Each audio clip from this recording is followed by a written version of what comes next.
It's time, gamers.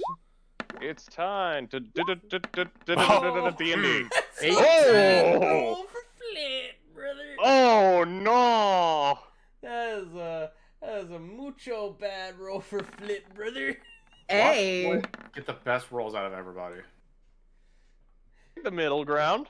I choose to believe that I'm burning this natural one, so it's not in the game. It's all about Exactly. Flitz. I have the middle ground. Guys, Okay, bye! Melts in lava. guys, gals, and non-binary pals, welcome to another episode of Dummies and Disasters War of the Shattered Sun. I am your humble, dumble master, the one and only pudding pastry himself, Farting Tart, and I am joined by my lovely cast of intrepid adventurers. Say hi, intrepid adventurers. Hi, intrepid adventurers. Help me! I don't want to die. Yes, indeed. Wow. We are joined, as always, by CG, Joe Mojo, Wolfstalker 16, JFrost 747, You're and beautiful. Wicked 97. We don't have Punk tonight. Punk had a few things go on during and after work, so they are kind of taking the night to get some of that shit handled. So, while Punk didn't explicitly say she wasn't going to show up, but by the conversation we have, I kind of assumed that she wasn't going to show up. So if she shows up later, cool. I don't expect it though, but that's all right. That's totally fine. Are you guys ready to begin? Yeah. Possibly. Possibly. Well, make up your mind. We're starting. I'm starting whether or not you're ready. So. Yeah, don't be wishy-washy about this. Respond with a resounding maybe. Let me ask my mom first. I will accept a perhaps, in fact. But Yeah. last time, you all continued the next part of your journey and retrieving the artifacts known as the Fangs of the Court. You all made a pit stop in Dawnfeld before you went on to the next part of your journey. There, you did a bit of shopping, and you also learned that Ilana Shaw, primary caretaker of the Dawson Jade Memorial Orphanage, had gone missing. You did some investigating as to how this might have happened, but didn't yield many results. With the little action you were able to take, you decided to go ahead and move on to the next part of your journey. You were warped back to the Ashen Vale and arrived in the Animus Sanctum. There, you were greeted by a very busy Grandmaster Orda, who gave you all a map to guide you to your next objective, the Wyvern Boneyard. You spent a day and a half traveling before arriving at a deep valley given shade by a large swarm of wyverns circling above. Entering the valley, you had a close encounter with a group of wyverns, but managed to avoid conflict with them due to some clever spellcasting. Moving deeper into the epicenter of this valley, you found a nest with a large white scaled egg. After making a plan of attack, you were caught off guard by the formation of a large skeletal dragon.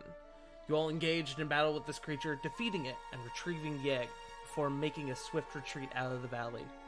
We now find ourselves just on the outside of the perimeter of the valley.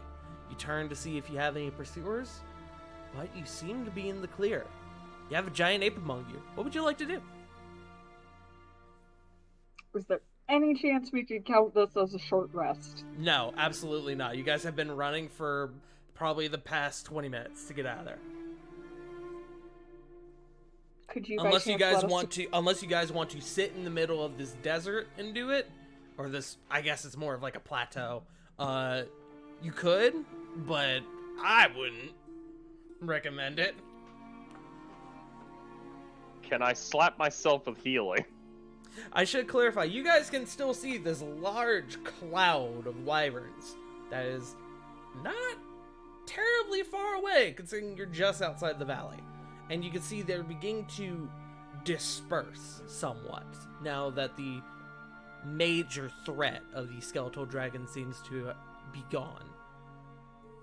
You said they were dispersing, like are some of them coming towards our direction, or is it like more of like like the group is like kind of spreading out kind of It kind of looks like they're more spreading out. You're seeing a lot of them beginning to actually like descend into the valley, where the dragon and the egg were. You don't see any necessarily coming directly for your group, but you do see a couple, a few of them coming in the general direction. It's like saying, oh, you guys are to the north. Some of them are going north, but whether or not they're coming for you, yeah, that's a different question. But it doesn't look like you guys are in any immediate danger.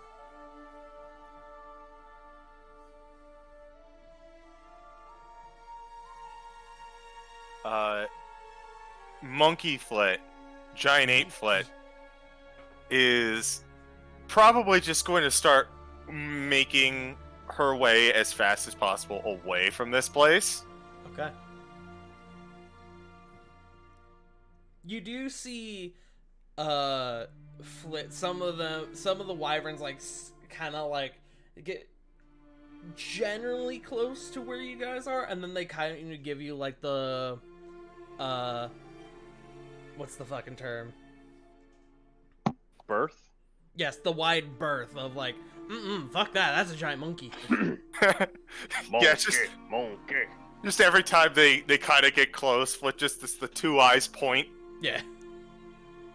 Because you're pretty confident most, if not all, of the wyverns in that cloud, with how focused they were on the dragon itself, they know that you're the thing that killed it, so they're keeping a wide berth.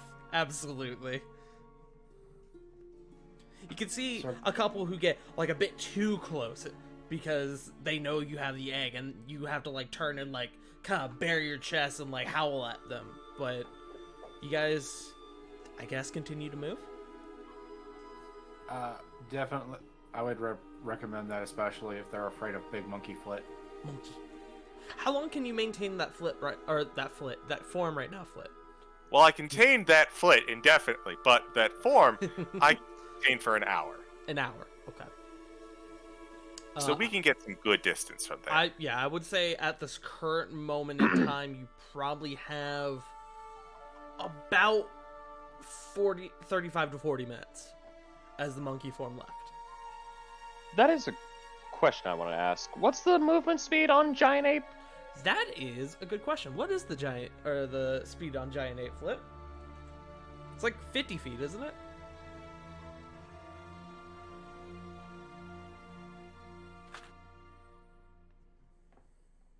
Let's 40 feet. 40 feet. Okay. So Alright, probably a bit faster than most of the members of the group. And I know Flit's carrying me, so they would immediately be getting that aura of alacrity. So that would be 50 feet. Oh, that's true. So I would say Flit is big enough. Giant Ape is a huge creature, right? yes. What is the strength score, Flit? What's your strength score?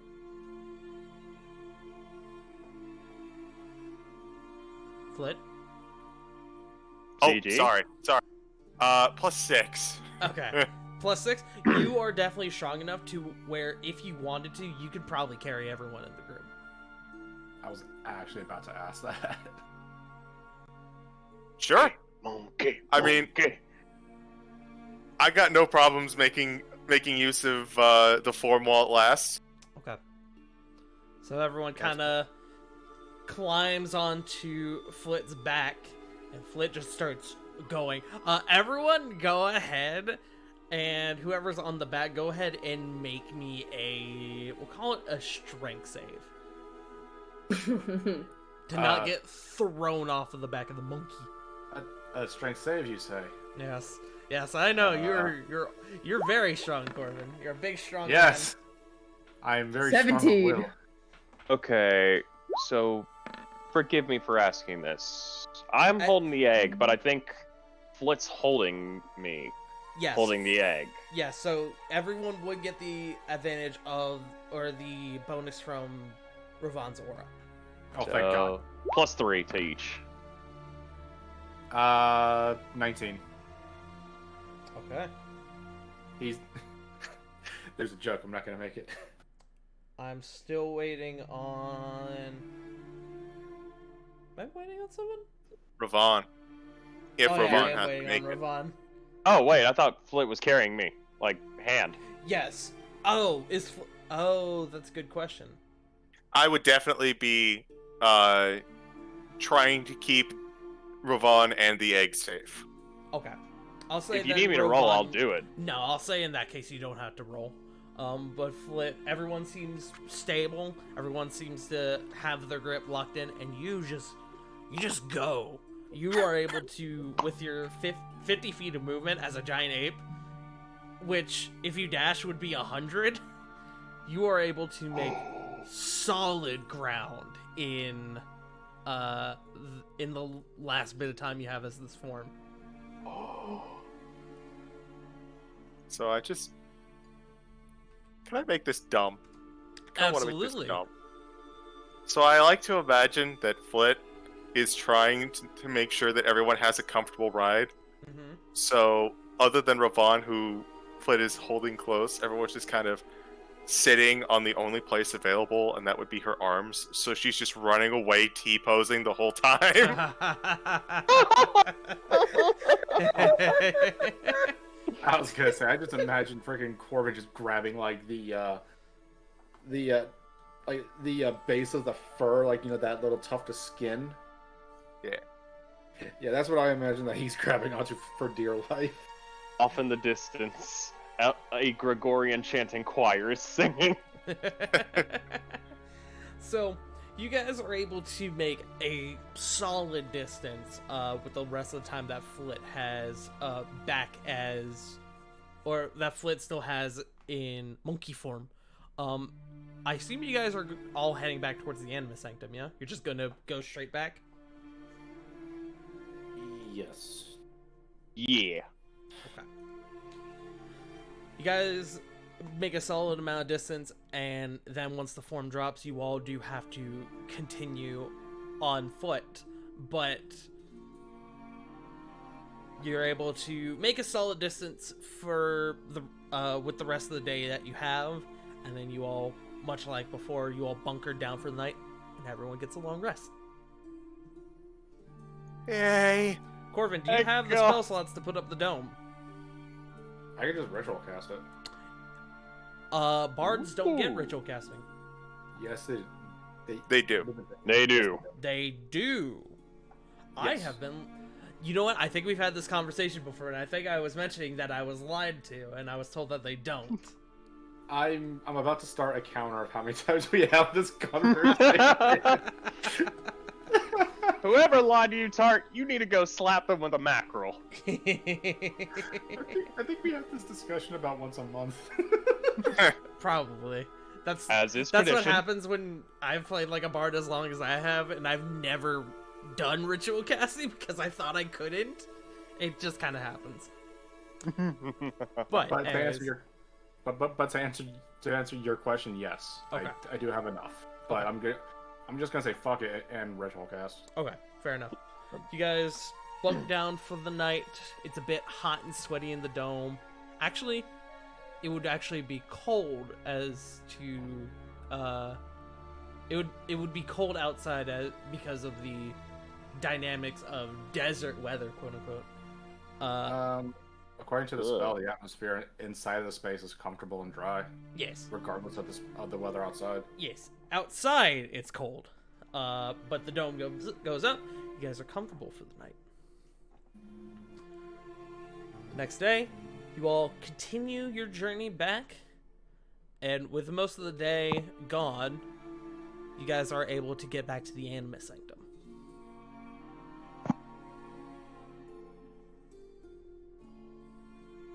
That was a very, very painful trip. The athlete's Comfortable. foot after that trip is gonna be outrageous, bro. Oh, Man, we're gonna need a foot bath. we're gonna need Epsom salts for literally a week. Tart, is there a ye old Dr. Scholl's around here? Make me an investigation check. Please roll high.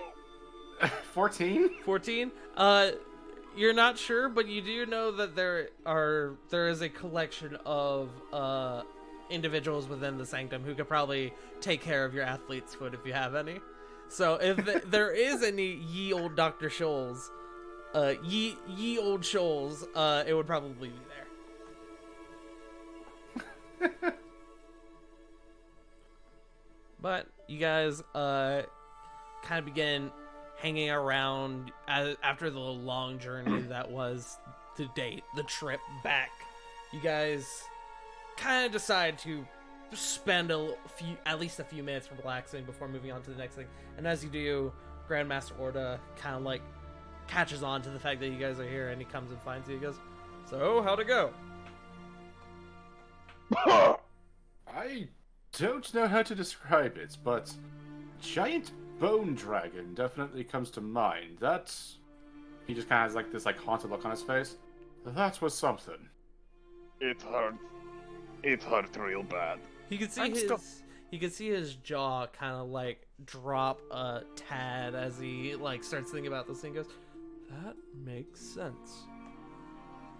Huh. Care to elaborate? Well, none of us were quite aware as to what was exactly within the Wyvern Boneyard, what was killing so many wyverns, but Skeletal Dragon would be immune to the wyvern poison, so... Yeah, no, that makes sense. It's very dead now, and he merely thumbs over to Flit. Flit took care of it. I punched it really hard. That's good. That's good. And did See? you sanctify the ground? We didn't really have much time to do that. I see. A lot of wyverns. Like, they were so... We took out the alpha predator, so we kind of had to book it before there was a new chain of command. Once Flit dropped monkey form. That must have been a real surprise for those wyverns when that thing came back the next morning, then. Wait, next morning? I'm just messing with you. Can I insight this? Same? Anyone who wants to insight, go ahead. I'm inciting this, man. Yeah, I 16. 23. 17. You know, I said, oh, you know, he's fucking around, but I'll roll for shits and giggles, and I rolled a natural 20. Ha ha. So all of you absolutely believe him. Fucking, oh god, what is that on his insight? That's like 30 plus. What? Looks back to Flit. We are literally getting your fists blessed with holy water. Oh wait, no, that would be deception, so that'd be... he's not proficient, that'd be 20... I have to find his stats. I have to check now because I think Sarah might have actually caught on. That'd be 23. Yeah, he's absolutely fucking with you. You kind of think for a moment, like, wait a second, and then you're like, nah, he's fucking with us. I mean, you'd have to... I'm the only one that gets this. Right? Yes. I'm going to wink at him. Kind of I'm just gonna say Lily didn't roll because 100% after the things that she's seen, she's like, I'm not gonna fucking doubt this. You know what? I believe it. I mean, I'm just going to mention, to be fair, we've dealt with things that have gotten brought back to life more than once, so I forgive us for being gullible. Absolutely, trust me, I completely understand. And it's not completely false. In some situations, undead creatures like that have been known to reassemble. And then you watch him begin to think, and he kind of turns and he goes, Torin, send some scouts out to the Wyvern Boneyard, please. And he just kind of looks back to you all. Why can't dead things stay dead? They're supposed to stay dead. That is natural law. He kind of crosses his arms because that would make things too easy. Well, if it's a law, then doesn't it make sense that there are lawbreakers? Oh wait, that explains Amnon. But I see you have the egg, so what is your plan now? Mount Doomhorn. And that We have to is go your there leading and- transportation to Gaia. I have someone here who can send you there via teleportation circle if you wish. Reno has not returned yet from his own escapades, so That would be fantastic. Thank you.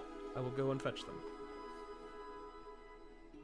And he leaves, and you guys are on your own for a few minutes if anybody wants to wants to talk about anything.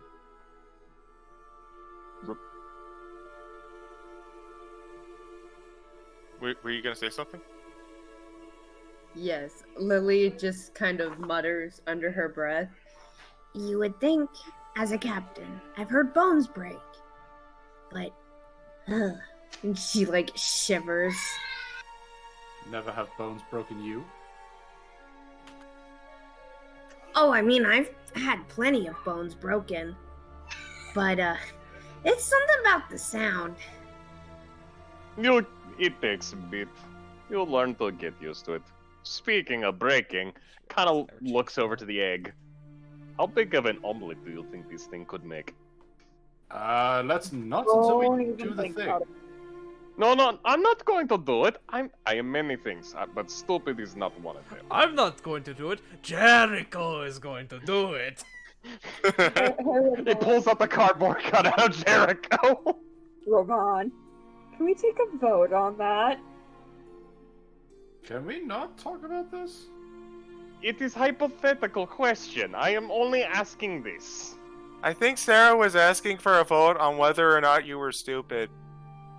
Yes, thank you, Flit. Looks down at Sarah. This is why you're adopted. Fuck. And just Damn. immediately hugs Sarah. But you are our adopted. You are our adopted. Imagine a parent saying that to their fucking kid, their adopted kid. Hey now. Hey now. Hey now. Joe. Hey now. You're an all-star. Listen. I'm not gonna go through with this. Joe's like, I'm not going with the train of thought. No, move on. Please, let's move on. So, after a few minutes, Grandmaster Orda comes back and he has a tiefling by his side. This tiefling doesn't quite look like a monk. They look a bit more. What's the word I'm looking for? Wizardy? What? Wizardy? I mean that works. It's not the word I was looking for, but I'll use it. Nerdish? But they kind of gesture to the individual and they go, "Oh, fuck! I lost her name. Hold on."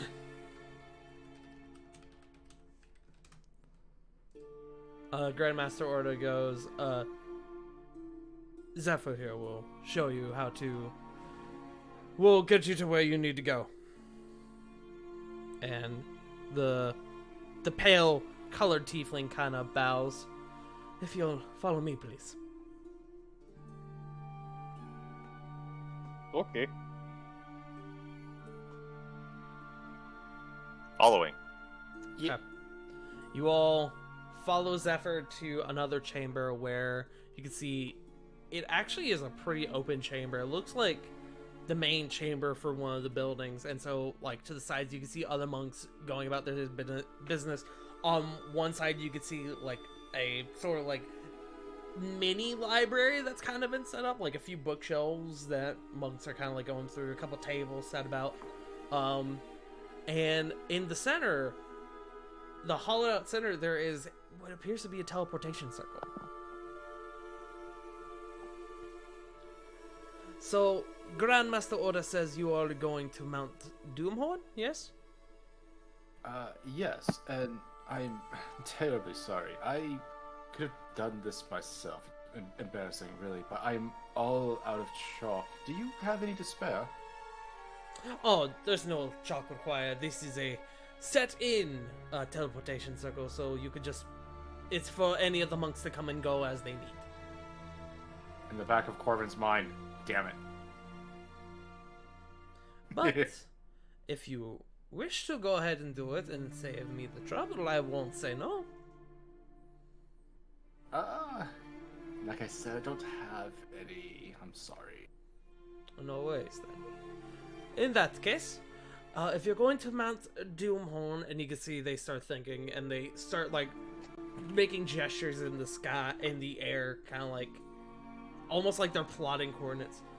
If that is the case, you will want to go to Mortardeep. That is the closest settlement. So, in that case, I will send you there. If I remember correctly, there is a teleportation circle in the city center.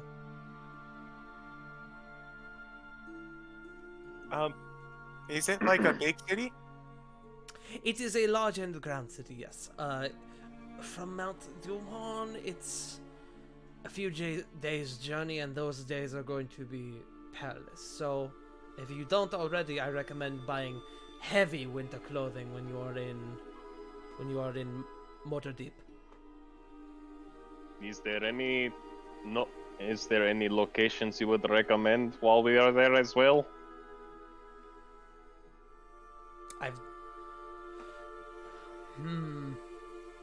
And you can see they start thinking for a moment. There was a very nice, quaint little bar near the city center. I believe it was called Rockies. Very, very nice. Very, very, homey.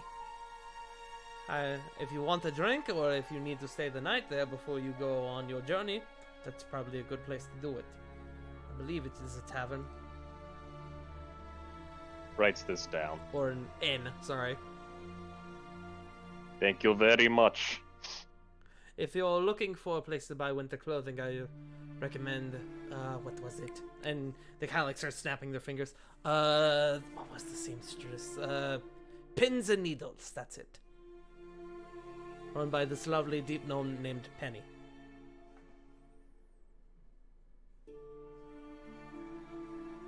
Deep gnome, penny, pins and needles. Thank you very much.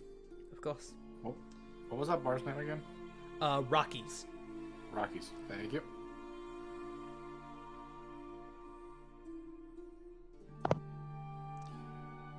Does anybody have any business they want to do before you leave? Can I return some of the anti-venoms? Since we didn't need them, and they're Yes, probably you going absolutely can if you want. I would like to, and I would also like to give them the materials that I gathered to make an anti-venom. Okay. They are very thankful for it. And they say the next time you're around, if you need anything custom made, they would be happy to do it for you. That's a good point about the anti-venom. Sarah's going to return her unused one too. Okay. Custom made? Actually, in character. Custom made? Yes, if you need any specific potion, or if you need an anti-venom for some specific creature, we would be happy to brew something for you. Oh, that's very kind of you. Of course. Thank you. You certainly, they kind of gesture to the materials you brought them. You've certainly made our lives easier, so we thank you.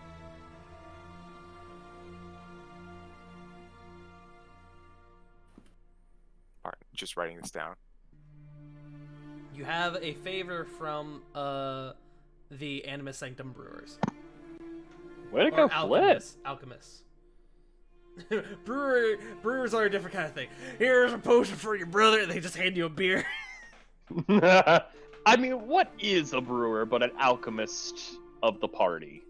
I mean, at that point, they're just making potions of poison. in a very ornate mug. All I'm saying is that there should be a cook / bartender bard. That's all I'm saying. The bard tender, if you will. I know who I'm commissioning to make that subclass. School of bard tending. Any other business that people would like to do before you leave? Going once? Nothing, but I do have something to add to that. Okay. College of the Countertop. Fuck off. Going once. Going twice. Okay. So after returning some of the anti-venoms you guys have, you make your way back to the chamber where Zephyr takes a few minutes to cast the spell, and you guys are warped to a brand new location. Ooh. Never been here before. Wow, that is mountains. You Wow. haven't been here before. Yeah, if you haven't seen the map of Gaia, there's a lot of mountains. There's Good Lord! most of the nation is mountainous, in fact. I'm getting. Which town did we get put in? You got put in this one, Mortar Deep. And as you guys appear, you find yourself in the middle of a busy town center, and you look up thinking it's night, and you can see that there's actually you actually appear to be inside of a massive cavern. Big.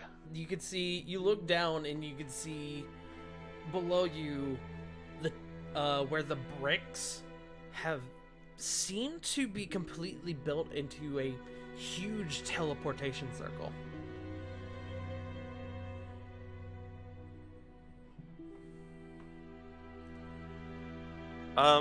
This might not be something I can really gauge, but can I tell if this cavern was natural? Sure, go for it. Make a we'll call it a nature check, I think.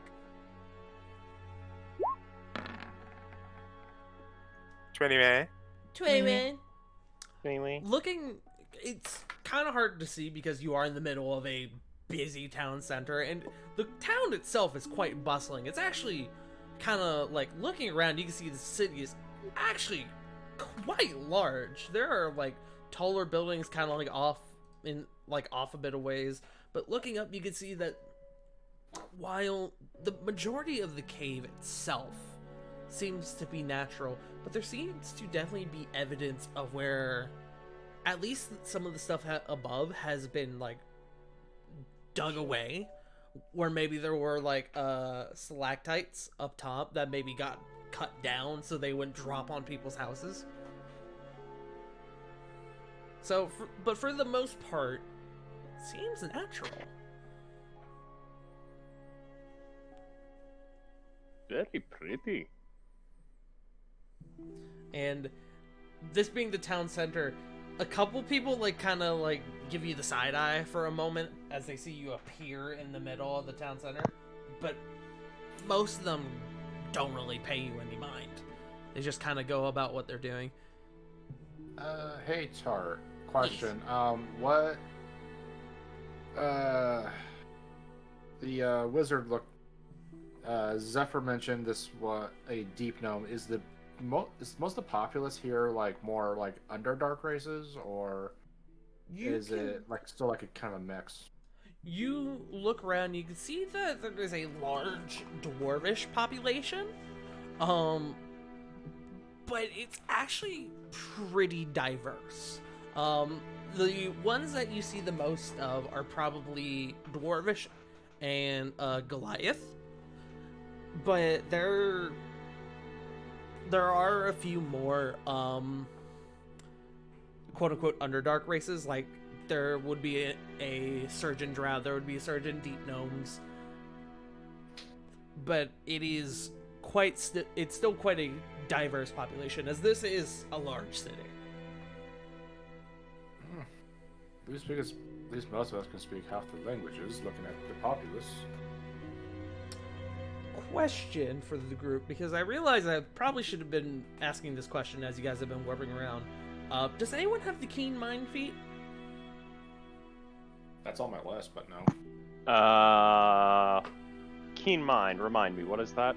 You can remember everything up to a month, and you also know where north is. I believe you can also tell what time of day it is. I believe so, yes.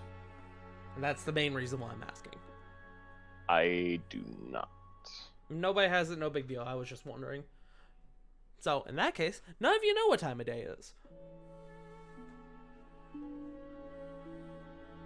You can see, off in the distance, you can see what appears to be a large opening in the cave itself that looks to go outside. You can see that there is a significant amount of light coming from outside.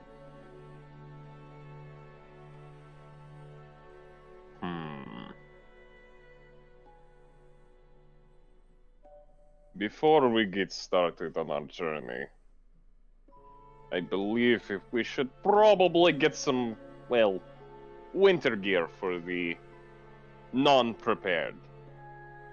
Zephyr did mention to you guys to get heavy winter gear if you don't have it already. I believe we got heavy winter gear back before we went into the forest. Yeah, that's what I thought. And Lily got winter gear right before we left for the Ashen Vale. Yeah. Okay. For then we're good. well, just making sure. We had winter gear, but this is like there's a difference between I'm going to get a winter coat and I'm going to get a coat to prepare me for blistering mountain winds or freezing Nope. mountain winds. You Rovan. are correct, though. Rovan, Yes? make me a nature check. You specifically. Okie dokie. Nature check. I am. Meh. 15! 15. You know from your history of Goliath living in more mountainous regions, this being canonically the highest point in the world, your winter gear your crew has is probably not going to be enough. You actually think for a moment, and you think you yourself may actually need to pick up something. Question. Based off of that roll. So, I have the boots of the Winterlands, and I can tolerate up to negative 50 degrees Fahrenheit. Okay. When it comes to the temperatures, would that also... I would say as long as you have those on, you would be fine. Another layer would be nice, but you're not going to have issues if you have the boots of the Winterlands. You actually bring up a good question, Tart, because my only question is, with Mountainborn, I have resistance to cold damage, and I'm also acclimated to high altitude, including elevations above 20,000 feet. Yes. Okay. And that's why I gave you that information.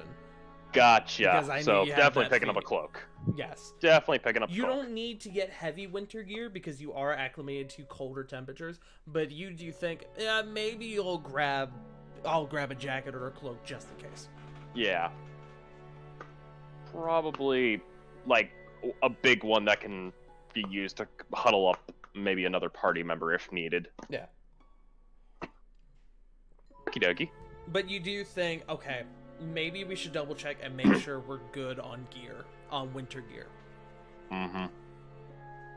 It would probably be best if we double check upon winter gear. There is a big difference between the normal chill of winter and the bitter frost of the mountains.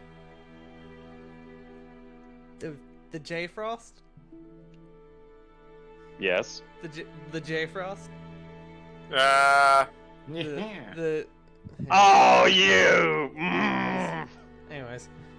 No, Tart. It's J-Floss. Oh yes, that's right, the J Frost. Okay, I'm gonna start Where? pulling out my gun. It's painful how long it took him to get that. I'm Anyways. slow, okay? So, what would you guys like to do?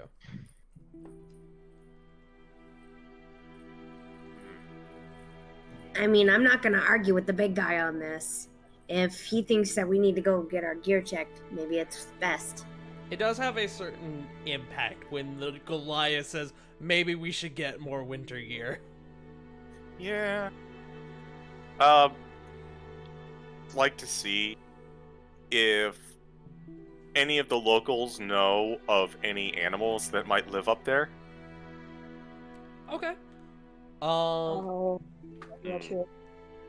The best place to do that would probably be at a drinking establishment of some sort, perhaps a bar that you perhaps may have been recommended one of.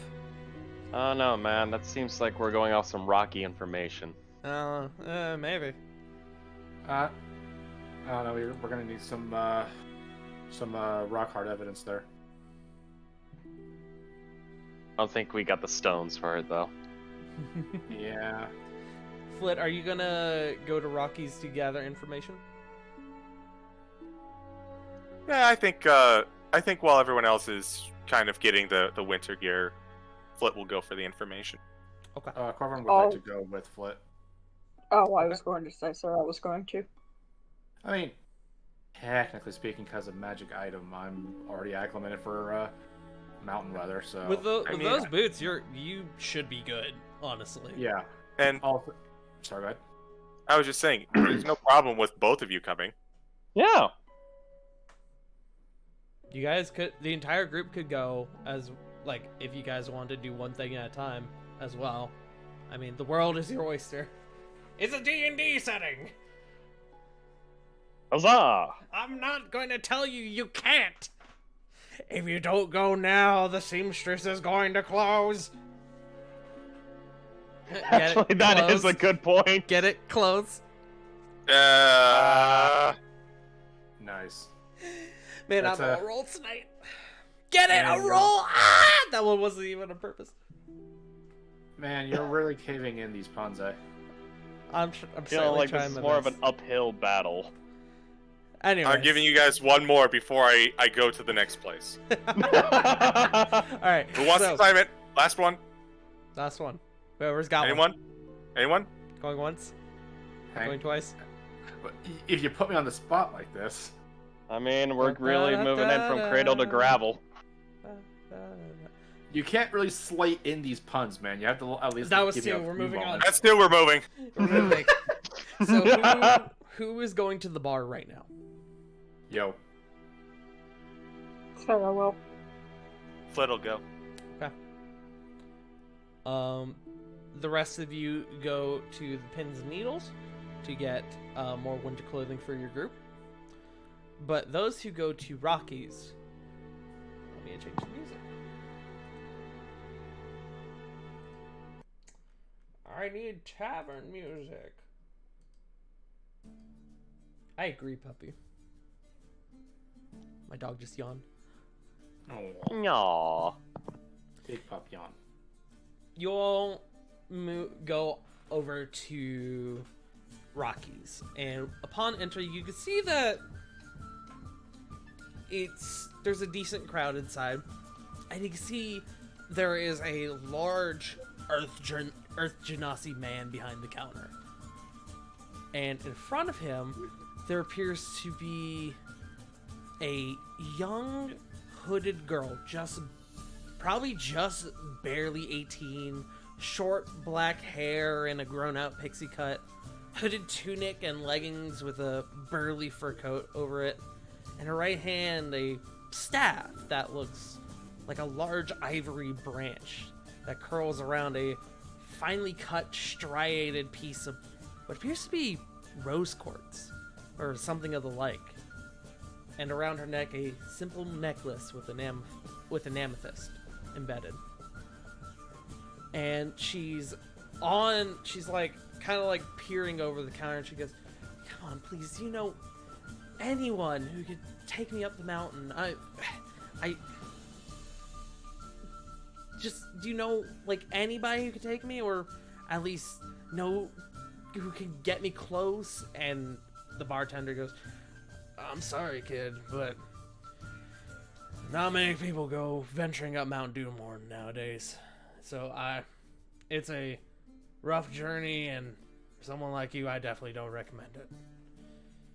And she, a bit disheartened, kind of goes, yeah, I mean, I guess, but you really don't know anyone? And he goes, I'm sorry, girlie. I really don't. All right. Thank you anyway. At that point,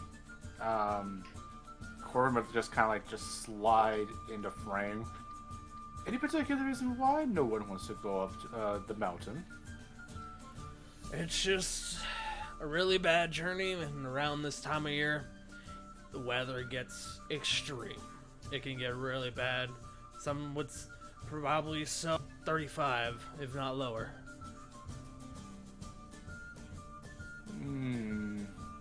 That and the Yetis come prowling out at this time of year. Corbin just kind of narrows his eyes. What the fuck is a Yeti? You're not from around here, friend. No. Well, imagine a big white gorilla with horns that can literally freeze you with its gaze. That's a Yeti. Corbin just imagines Flit as a giant ape, except white fur and horns. Ew.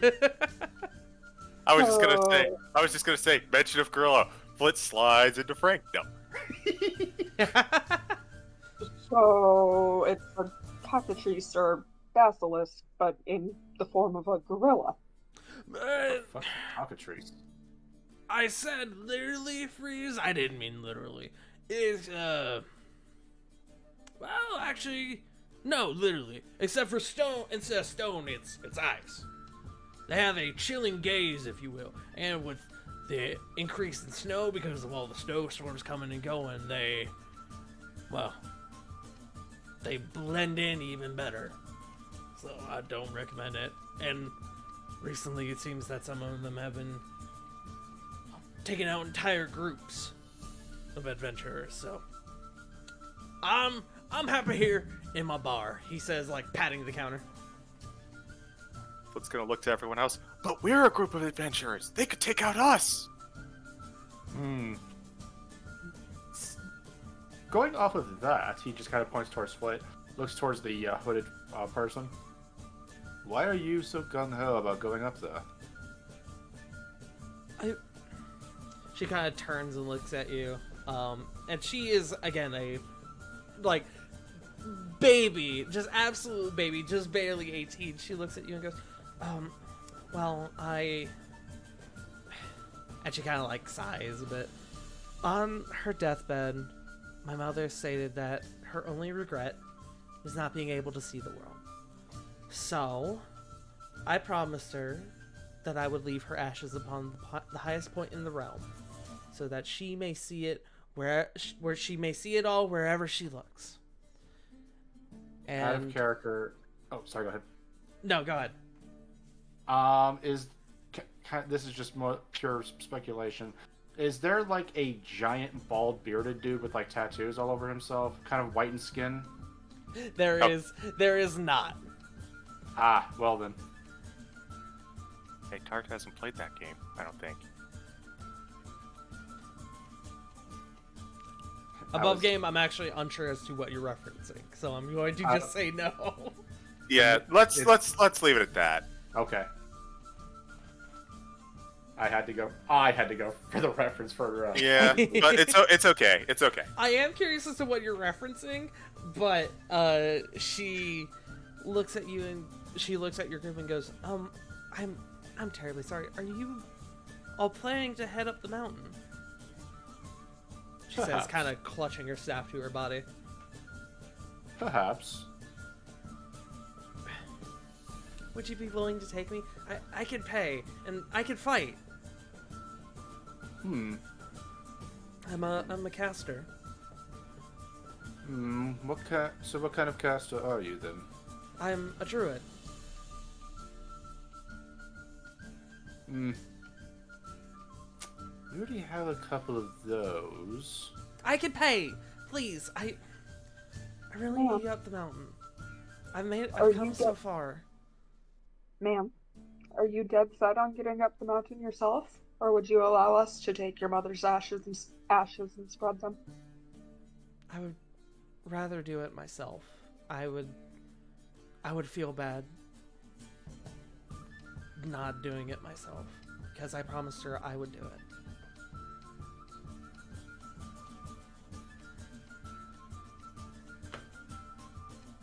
What you got? What kind of cash do you have on you?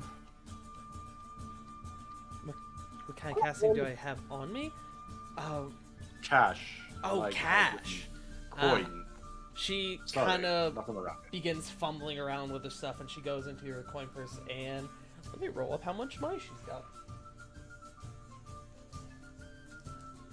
Meanwhile, Sarah is shooting a death glare at Corvin. She pulls out 120 gold, and she goes, "This is everything I have." Corbin just kind of looks a little unimpressed. Ugh. Alright. Let me guess, we're taking this one with us too. He just kind of like looks towards the group. As you kind of say that, you can see her, like, she kind of clutches the staff a bit closer, and she looks like she's holding her breath a bit. I'm inclined to say yes, and we're not making her pay us. Yet greedy. I was gonna say, I think the bulk of us have more cash on us than she does. If you're worried about me holding my own, I am I'm a decent caster. I have the Revivify spell.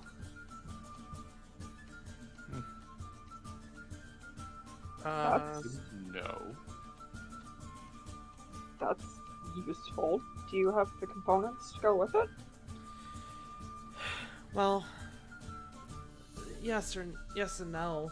And she pulls out a diamond that does look like it would be big enough for it, but you can see that you're not sure what happened to this thing, as it is a diamond, and it is quite, like, diamonds are strong, but all across the surface it appears to be, like, splintered and spidered. That will probably still work. It was the last thing my mother gave me before she passed away. That and this, and she holds up her staff.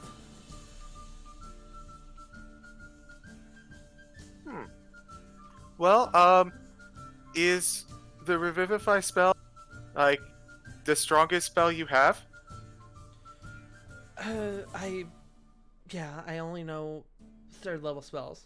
If anyone wants to make an Arcana check to determine what level she is, I will allow it. Okay. I'll take Sure. that up. 15. 18.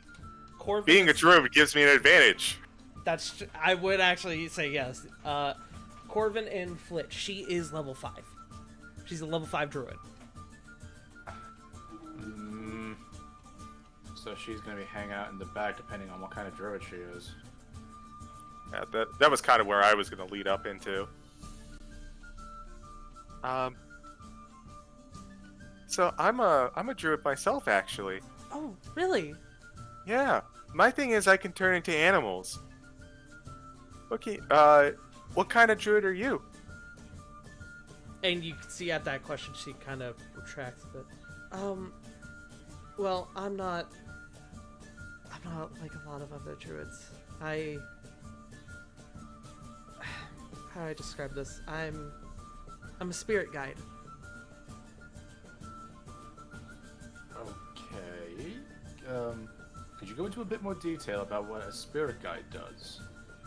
Well, my primary purpose is to help those who are lost cross over. My mother was one before me, and she was really good at it. She helped probably hundreds of lost spirits cross over. The main purpose for me is to go out and find the restless ones, the ones who fight back, and try my best to help them move over too. So would you say that you were more shepherding these lost souls into whatever afterlife they fall into? She looks at you a bit curious and goes, I guess you could say that?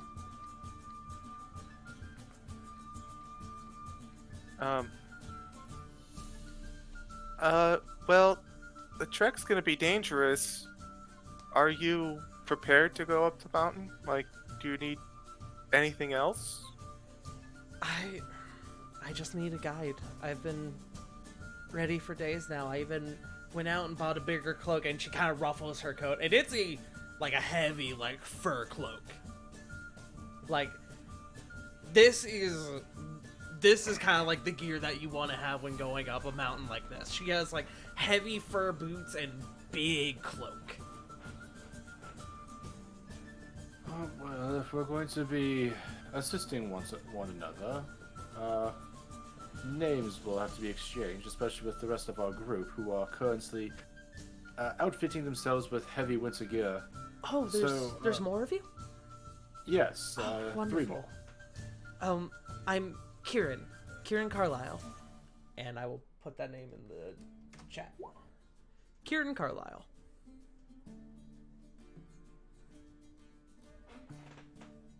Can I see what kind of race she is? Sure. Go ahead and make me a perception check. Or investigation, not perception. I was gonna say, investigation's much better. 9. She appears human. Human or half-elfish.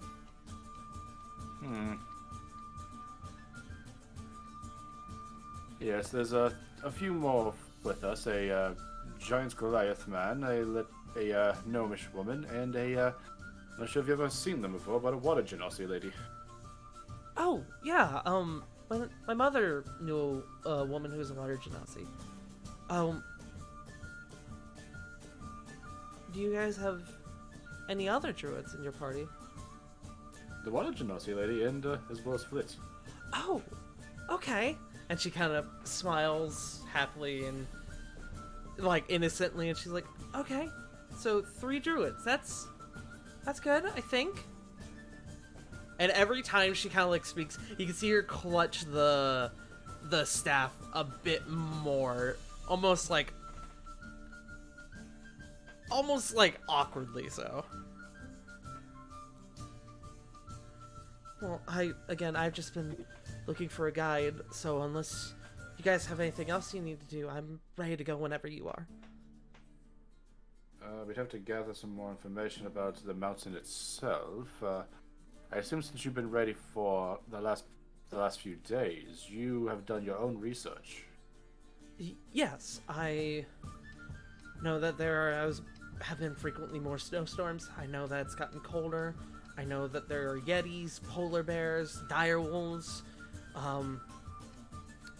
glass veils. I know, and she just starts listing things. Dial that back. Sorry, go ahead. No, go ahead. I'll do this first. Polar bears, and then we just stop there. Yes. A glass veil is a. It's weird to call it a creature. It's more of a construct sort of thing. It's.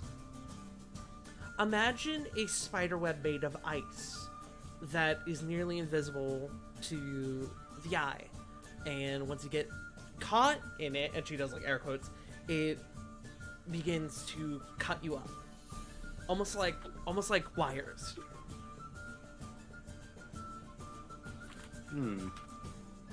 Well, that sounds like something that's in shadow distance. So Above game, I know what I'm thinking of. I don't think it's called a glass veil, but I would have to go back and look at it.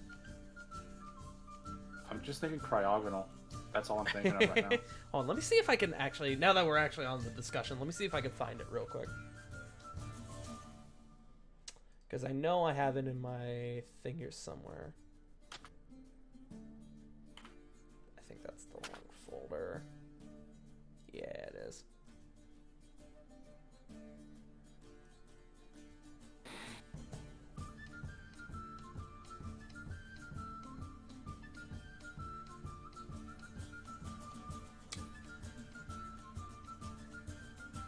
Apologies, folks. Please talk amongst yourselves while I look for this. So, Buff Game, I got no real problem bringing her along. No, But- me either. Yeah, I tried asking in the Discord chat, but I don't think anyone is. And I think we were just letting the scene play out. Ah, I found it. It's called a Frost Veil. Frostvale. Okay. So I was close. The description I had was straight on, just the name I above game couldn't quite remember.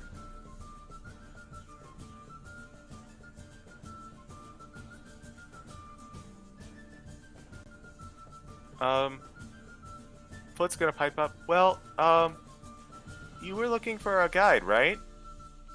Yes.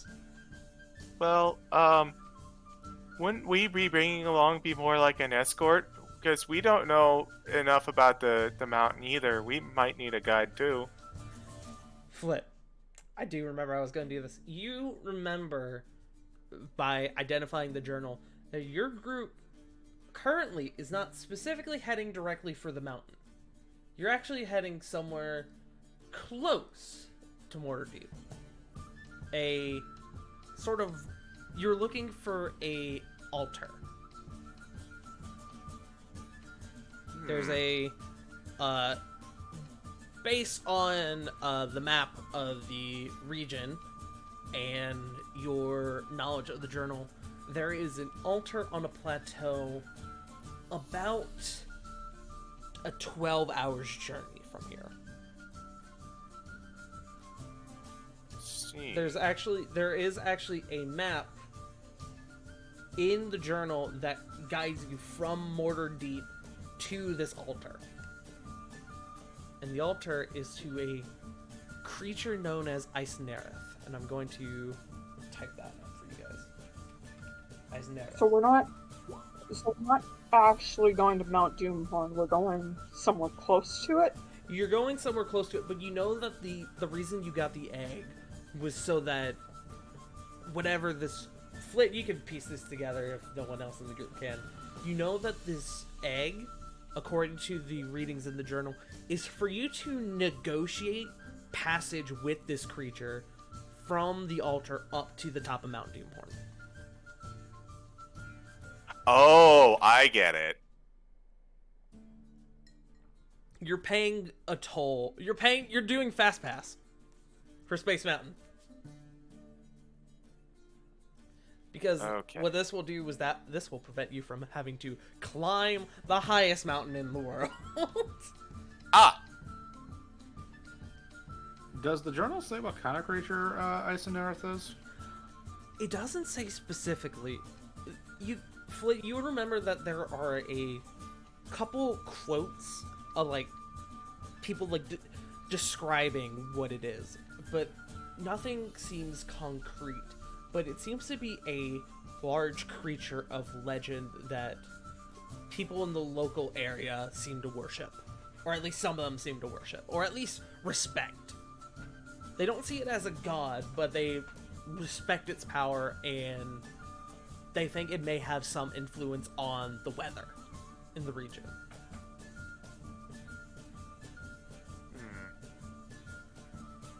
So with all... Okay, sorry. I was just gonna say, but from what you remember within the journal, it's mainly speculation. Okay.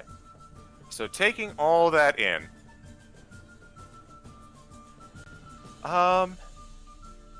Well, if you come with us, it'd probably be a lot easier, though also probably a fair bit scarier at the beginning. What do you mean? So, we're gonna go talk to Eisnerith. Oh. Really? Why so? Well, Sorry, go ahead. well, we're trying to get up the mountain ourselves, and someone told us that we could talk to Eisnerith, and if we gave them something, then they'd let us go up the easy way. She seems to be kind of like rocking in place as you're saying this, and she goes, okay, well, you all seem quite hardened and knowledgeable, so I'll trust you on this. I guess the altar is on the way. What were you about to ask, Flit? I was just gonna insight. Yeah. May I? May I as well? Yeah, anyone who wants to. Nat 20, 26. 20. 5. Okay. 17. Flit and Sarah, you get the impression that she's not skeptical, or, well, on the surface she may seem a bit skeptical, but she seems to genuinely believe that you guys know better than her. So she is willing to at least go along with the plan. Especially if it doesn't go too far off the path. Well, okay. If you're really committed to this, and it looks like you are, we're gonna have to ask everyone else, but I don't see any reason why. Okay. And where are they right now? They're getting some more winter gear heavier winter gear. That's probably smart. No offense, but you three look a bit, I don't know, underprepared. I'll be fine. I'd probably die normally. I'm gonna really quick roll an Arcana check for her to see if she identifies the boots. She doesn't. With a 4. Although, what is it? Oh wait, hold on. I forgot. I did a thing. I made her a sheet. I made her a sheet and rolled 20 rather than on my app. Hold on. Arcana check. 23. She does recognize the boots.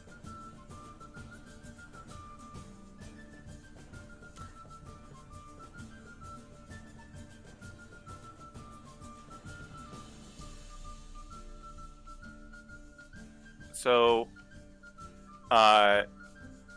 we're kind of all in the same boat that she's willing to come along, and I guess I know my immediate answer, or my immediate question was answered by her, so I don't really have anything else I can think to investigate about the mountain. Does anyone else have any idea?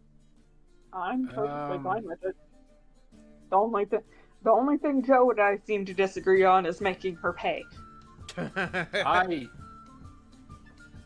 Listen, that was a misunderstanding. I believe I mentioned, crap, you only have 120 gold. Yeah, I believe I mentioned this, that she could just keep it because we have more cash on us, like, per person. I think you did out of character, not in. I think what happened was you cut out. Because I could tell that was kind of where you were going, and you just kind of got cut off at the end. That was probably what happened, actually, yeah. Yeah, like, he wasn't gonna make her pay, he was just more worried about slightly less experienced than us person tagging along. Also, speak for yourself. I have 3 silver to my name. I'm not ready.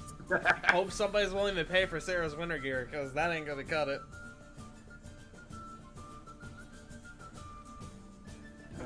Hang on. In fact, I'll say right now, Kieran would pay for you because you guys are willing to take her up the mountain without making her pay. Kieran will foot your bill.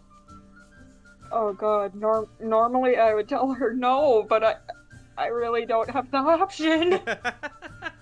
You really don't. So, you all gather up Kieran. And when I say that this girl is small, I mean, like, she's like 5 foot, like barely 100 pounds. Like, she's small. She's very small. Let me go ahead and swap back to our other music. Still taller than me. River, you're taller than 5 foot. Lily's not. Lily's not. I was thinking, yeah, no, still taller than you. And also, no, I am 5'2". Yes. So, the rest, or your group, all meets back up once again at the Pins and Needles. And the group who originally went in would meet with Penny, this deep gnome who has a lovely, like, ginger, like, big old, like, braid that goes down to her shoulders. Very friendly, very kind, very helpful. You guys spend a few minutes gathering up some new winter gear. For each person, it would be about a gold. A whole gold to get some extra decent gear. And as you guys are kind of like paying for things, the rest of your group wanders in. With a small, barely adult girl in tow. Oh, hey, guys. Oh, hey, look. Oh, hello, friends. How is it? Who is this? This is Kieran. She she also wants to go up the mountain to help scatter her mother's ashes. So she's tagging along. Hi, I'm Kieran. She says kind of nervously. Kind of clutching the staff once again. Kind of raises an eyebrow, looks over to Lily, looks back to Kieran, and then kind of just looks to Corvin and goes, like, you could tell facially he's going, you sure that's a good idea? Corvin is giving him a look like, I have no fucking clue. Corey looks and kind of comes up and looks and goes, can you handle yourself, kid? And she goes, yeah, I was telling them I'm a capable caster. I know 3rd level spells. I know the Revivify spell. I'm a druid. And at the mention of that, Corey goes, oh, druid. Oh yeah, we'll get along just fine. I think my mic just cut out. Yeah, it did. Sarah It sounded fine to me. Yeah, it sounded fine to me. Okay. I looked at Discord as I was talking, and I didn't see the light on. And I was like, Sarah will step forward and put a hand on Kieran's shoulder. Look, if she gets into trouble, I'll help her out myself. It's the least I can do for her paying for my gear. What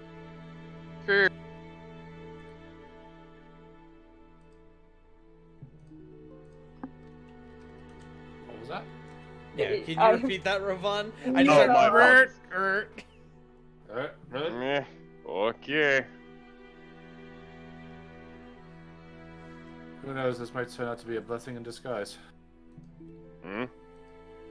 Anyways, before we do that, kind of pulls off this massive tarp-sized cloak. Flit, come here.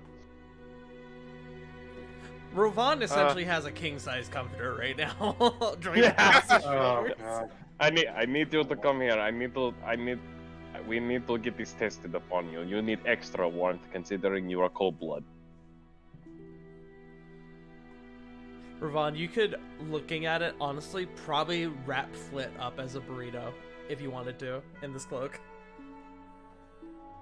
Flit, I need you to do me a favor and stay very still for a second. He actually begins to wrap Flit up as a burrito and puts a leather strap around her neck as I carry Don't die, man. Jesus.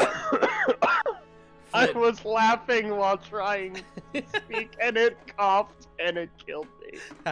Flit, do you resist this at all? No, Okay. but once Rafad's done, I have a thing. Okay. Immediately, kind of just goes, you know, you are like very comfortable sword. Seriously. Like, you are very comfortable. I could do this all day. Ravon kind of stands you upright in the center of the store.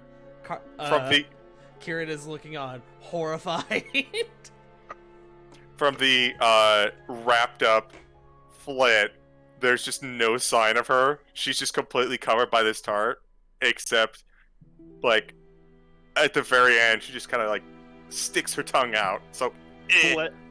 we just lamb through it. It's. I'm not gonna lie. This reminds me of like when you put a bed sheet over your head and you say, "Oh my god, I'm a ghost." Oh my god! Gives me those vibes. Oh, As Flit sticks out her tongue, a smaller second one follows from Toshi.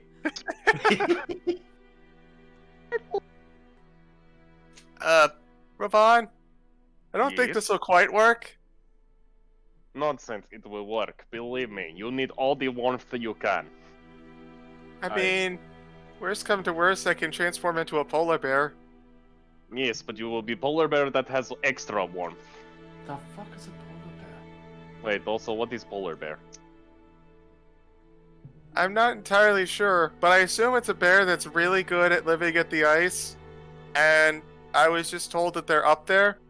So if they're up there, I can be them.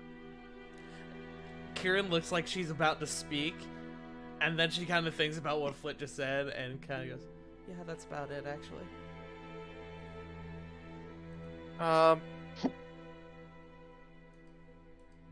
Maybe something I can actually wear. But no, kind of looks sad and just immediately starts unburritoing. Just like pulls it, like you know how you would grab like a paper towel and you just keep pulling the roll. Ravon's doing slowly this. starts spinning in place as you start coming unwound. I'm not Beyblading you. Beyblade, Beyblade, let it flip. Let it flip. I'm glad we went to the same place. Hey. Hey, Tart. Yes. Would Lily be able to find like a fur-lined pouch that would be big enough to fit Frostbite? Absolutely. You can get like the whole like a mammoth skin, mammoth fur pouch for Frostbite to fit in. I would like to do that. And as you are as Lily is over there looking at pouches, Ravon, a thought occurs to you. You have this big ass egg you have to also carry up with you. Oh. I'm going to use this to warm egg. Wait, so you're not gonna buy like a harness or anything? You're just gonna wrap? Oh no, I'm buying a harness, but I'm also going to use this massive ass tarp-sized cloak to Instead of a wrap the burrito, egg it's in now egg. an omelet. It's a poached egg now. You're able to get a big enough harness for you to carry the egg in your wrapped up omelet. Above game, don't we have someone who has the enlarge and the Reduce? reduce? We talked about this last time. It only works on creatures. Yeah. Also, it only works for about an hour. Also true. Good thought, though. Yeah. If you could do that, you could just plop it straight into the bag of holding. Let's not. Smile. Anyways. I assume that I have to actually get fitted because I've got a tail. Yes, probably. It will take an extra few minutes for Flit and Sarah to get additional gear. Okay. And again, for everyone who can pay, everything would come out to about a gold. So just take a gold off of your sheets. Not that it's very much compared to what most of you have, but. Sounds good, boss. And again, Kieran is covering Sarah's tab. So. Dunzo. That being said, does anybody have any other business in town you guys want to do? Actually, there is one last thing. Hit me. They're a general goods store. Yeah, there are probably several. You could easily find one. Which one would serve or containers that can hold warm drinks that can survive mountain weather is the real question. I Because thought you were normal gonna water ask, skin. I thought you were gonna ask which one sells wheels of cheese. Look, there's a difference between Ravon and J Frost. Is One's an there? insatiable Is there? cheese addict. there? The other one is a somewhat insatiable cheese addict. Yes, you could definitely find a shop that has, probably any of them would have like canteens with like fur kind of like plastered to the outside of it to keep it Alright. like additionally warm. All right, because I'm picking up one for each member of the party, and actually, I'll pick up a larger one to contain water in. I'm going to And- suggest this idea because I believe Corey has this item and Punk's not here. All I'm saying is that you guys have the bowl of soups and you now have canteens. You put the pieces together. Free soup. Also, we can make fire on a whim. You can We also can, make it's fire just- on a whim. And It's shelter. just also nice to have a little extra just in case. I don't know. I kind of like the idea of soup in canteens, and that's our go-to. Hey, old thermos goes a long way. Sarah's putting chicken and dumpling soup in hers. Honestly, realistically, there are probably just straight up thermoses you can buy instead of canteens if you guys would rather do that. I mean, I'd be down. Yeah. So long as it can survive the mountain weather, I'm Well- down. We'll say everybody gets a canteen for a warm drink and a thermos for soup. That would come out to probably about another gold per person. I'll shed.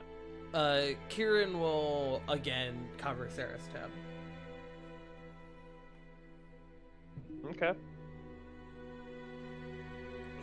Sarah might end up borrowing money from someone to pay this poor girl back. I mean, it's 2 gold. She has 120 of it. It's fine.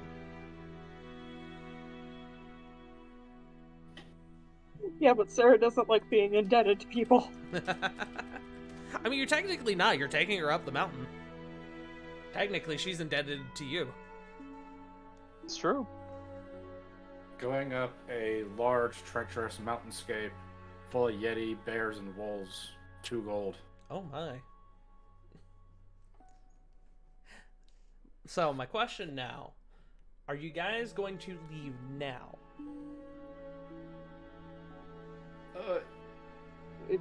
Do we know what time of day it is? I would say through your exploration of several buildings, you could probably find that there are like arcane clocks that would determine that it's about midday. And it's a 12-hour trek. Yes. So if you guys leave now, you will have to bunker down for the night. Yeah. So, what I would say, anyone please feel free to contradict this, is we rest for the night and leave at dawn.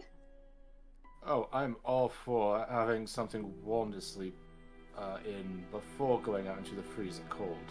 I'm not opposed either. I was actually going to suggest the same thing, because if the altar is about 12 hours away, we can get up a bit early, get a move on, and get there before nightfall.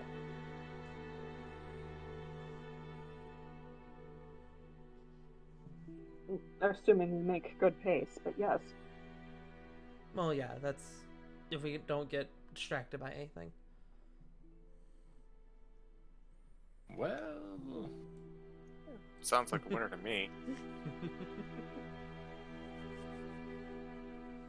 All right, so There's you guys something. are going to go to a tavern for the night then, yes? yes.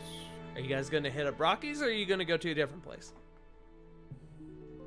I mean, we already knew Rockies. I'm okay with just going there. Anybody else? I don't think it's a big deal. Okay. You guys go and you hit up Rocky's. It's a 2 silver stay for each person. And there unfortunately aren't rooms for each of you. You would each have to share a room with someone, except for... Actually, hold on. There are... How many people in your group now? 8? So, yeah.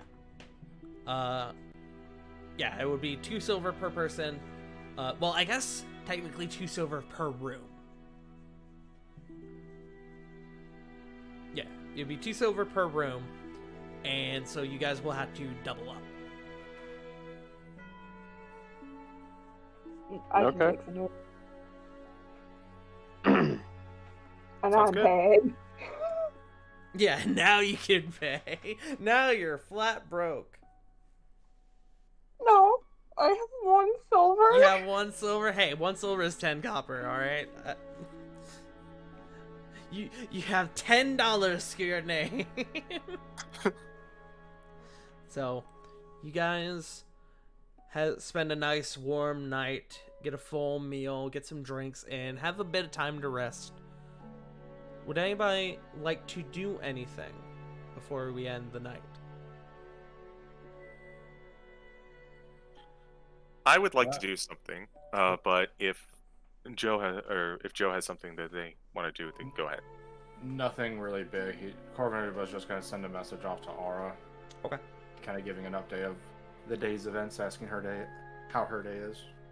Okay. That's about it. Her day is going fine. She's still kicking the shit out of the newbies on the crew. What would you like to do, Flit? I'd like to grab Ravon. Okay. You grab Rovan. I didn't do it. His skin is firm.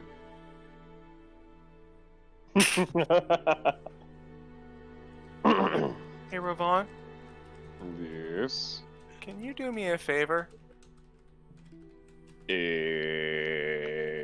depends. I'm assuming that it's just the 2 of us right now, but the group's kind of nearby. Yes.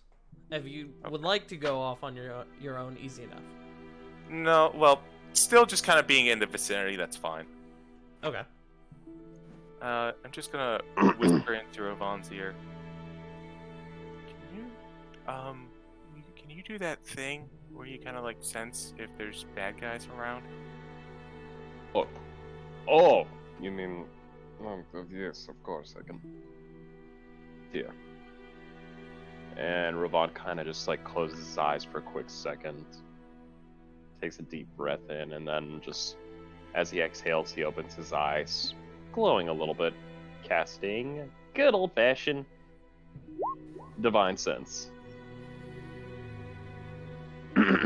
I sense a car. You said the Beep. roomies. Beep. There is nothing. Well, there's the faint traces of Celestial in the bar, Infernal, but that's more than likely just the trace of Aasimar and Tieflings. In terms of anything besides that, nothing really. Nothing that you wouldn't expect to feel in a place such as this. Nothing that I can truly say, Flip. Why do you have me doing this if you do not mind me inquiring? Flit's just gonna sigh a little bit. You know, when Reno mentioned that we were taking everything at face value, I just kind of like, just kind of tucked it away. And then I was all gung-ho at the party, and that was when, the bad guys attacked. And it's just when we met this girl, and she was wanted to go to the same place we was. She was so earnest. There was a part of me that was like, but what if it's really just Amnon again? And now I just feel bad. No, I understand. Flip, let me Let me explain to you something.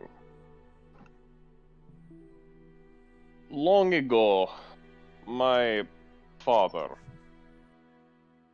taught me rules. He taught me many life lessons.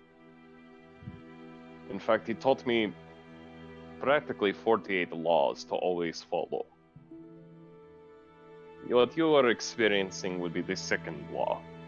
Never put too much trust in friendly faces, and learn how to use your enemies.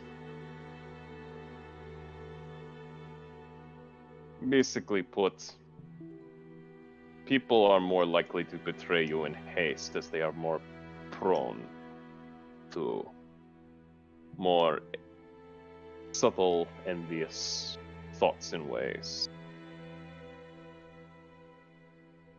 It is often you think you know the kinder people better than you do, because honesty rarely strengthens bonds. So friends can frequently hide their true feelings about each other.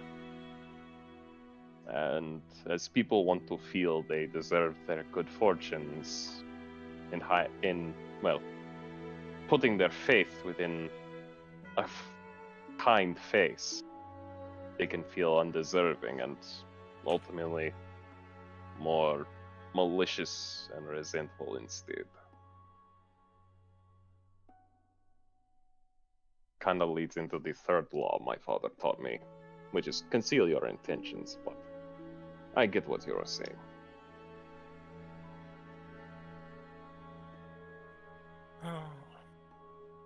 Yeah. I'm just hoping that, I believe her. I just wanted to make sure, and now that you've put my mind a bit more at ease, a bit more resolved to make her mission come true. There is something I do want to add. I am not, how you say, magically inclined like you are, Corvin, or Diana. I do wish to remedy this one day. But until that day comes, I must ask favor of you.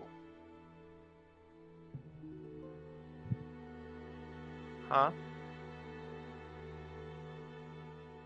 You are not wrong to feel this way. And in fact, I had sneaking suspicion as well, but I did not wish to speak in front of the group. If things turn sour,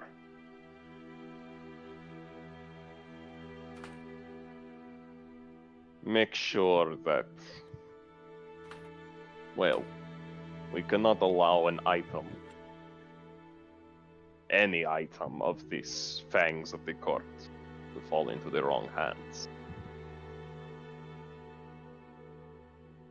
You make a grab for it and run if things go south. Okay. I will hold line, but you do not trust anyone once you get your hands upon it.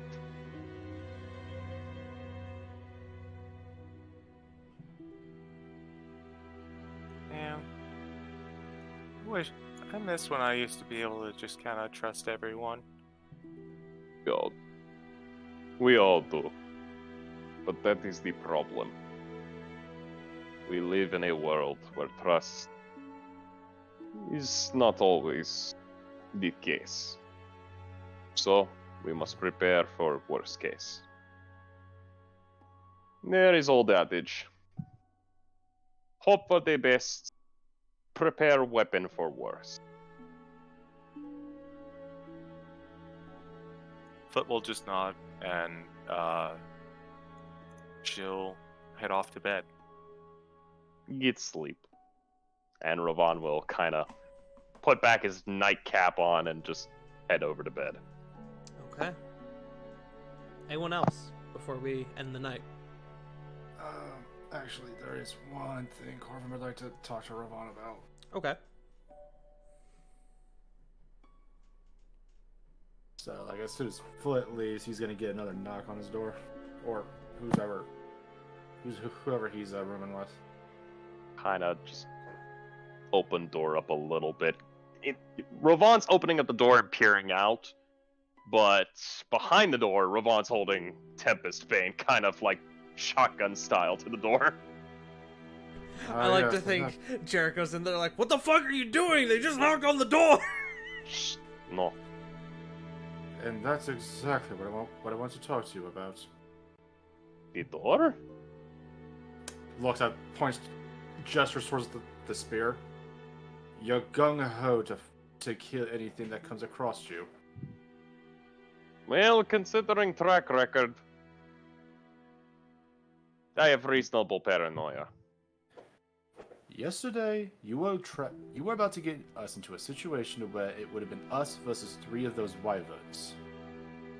I admit, you could have said something, saying, "Hey, something attacked me," and then we could have, come up, and then just done the illusion thing. But what really ticked me off was what you said afterwards. Ah, yes, you helped me. You did the thing. Is that so much of a novel concept? Raises an eyebrow. Meh. Don't blow me off again. Especially when I'm actually here to lend a hand. Then I will take responsibility for that. I will not lie. Fear and gets the better of us all, and I play it off. So I will concede this point. You're not in this alone. I And know I am not. You don't have to fight everything that tries to kill you. Especially with in hindsight, with what we were dealing with later that day. We Yes. would not have survived. I know that. But Corvin, I will concede this point. But you must also concede something else. We are not as clever as we believe ourselves to be. Take That's that to fine. bed. Yes, and that's why I have to be the clever one, outthinking somebody else. Kind of Marissa. what I do.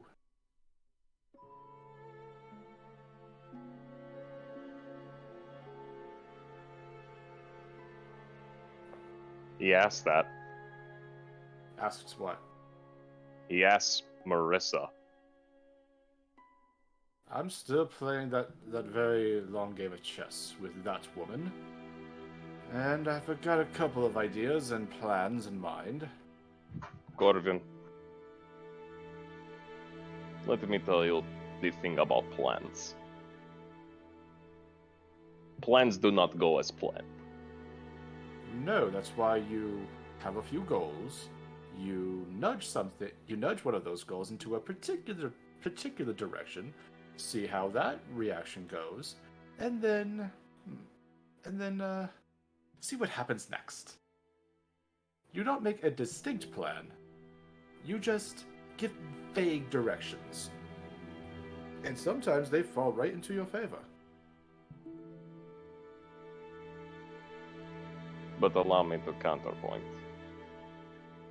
Law number 1. Never outshine the master. For they will take you to schooling.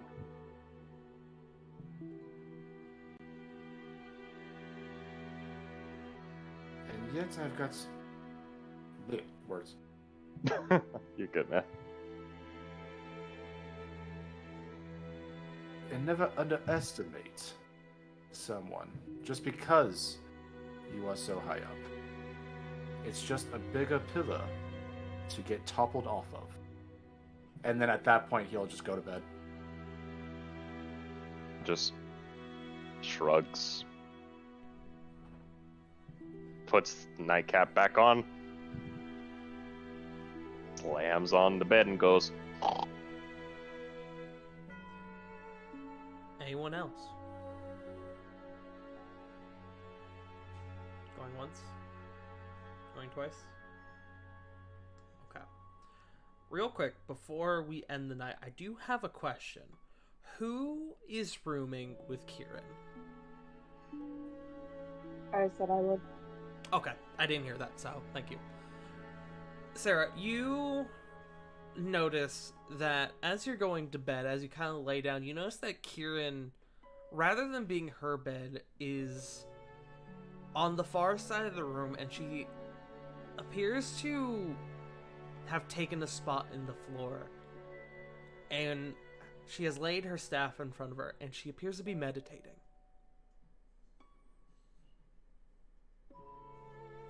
Can I insight? Sure, go for it. 16? 16, it seems from her demeanor ritualistic, like something she does every night before bed. As for how long she's going to be there, you're unsure. Interesting. I'm going to lay down in my bed and I guess sleep with one eye open. Okay. In that case, I'm going to say make a wisdom save. Actually, con save. Con save. If you're sleeping with one eye open, are you gripping your pillow tight? have you exit lights. Natural Enter night. 20. 21. No idea what you're Corbin. On a roll tonight, Sarah. So, with a natural 20, a 21, you kind of drift off to sleep at one point, and you awaken about, with a natural 20, I'll give this to you, about 3 hours into your long rest. About 3 hours into the night, and to the sound of her getting up and going over to the bed and laying down.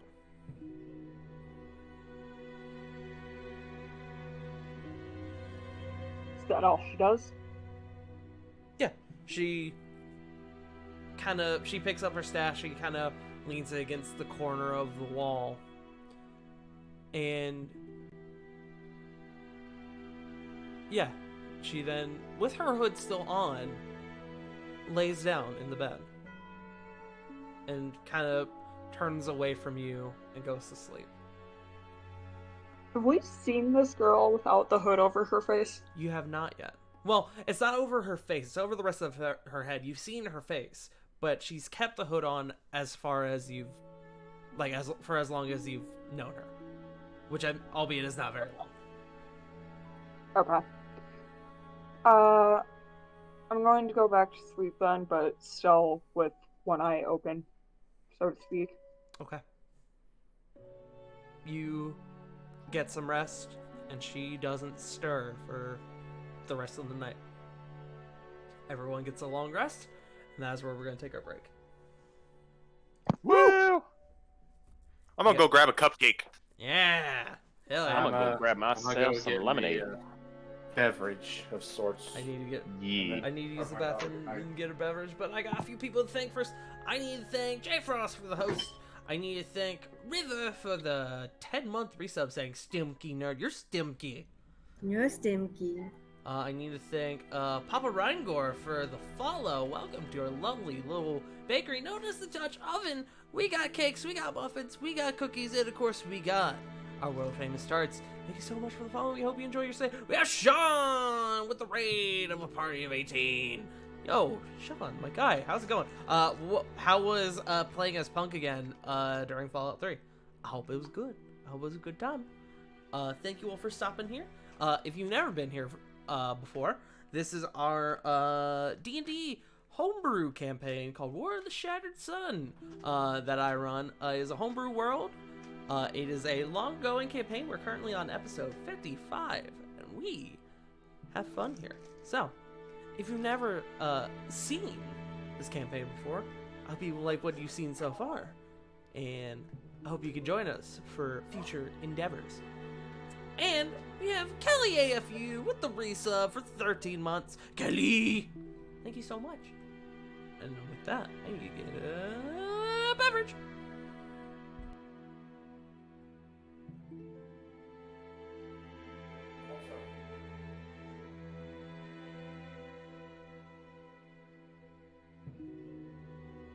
I hope everyone is having a wonderful Monday.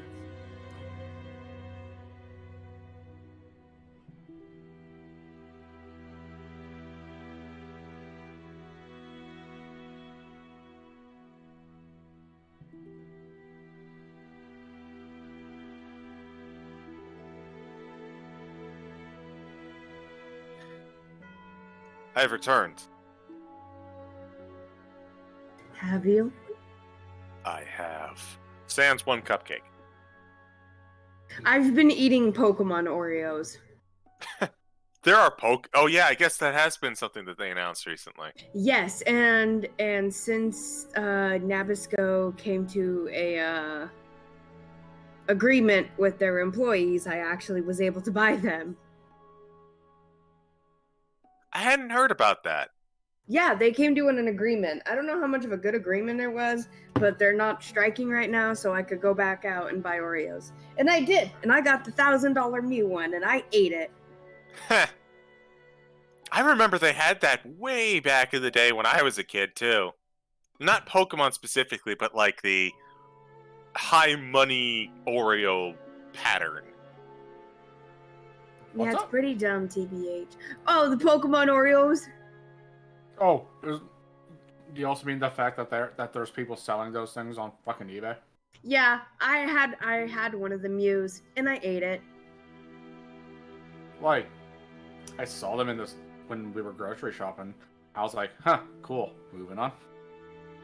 And then, like, the next day I saw someone selling it for like $300. I'm like, what? What? You know, I gotta say, Pokemon is probably the boldest Oreo flavor that they've had yet. People don't even know what Pokemon tastes like, though they always seem to assume. I assume like Miltank tastes like beef. The cargo tastes like death. And yet Charizard is a bit spicy.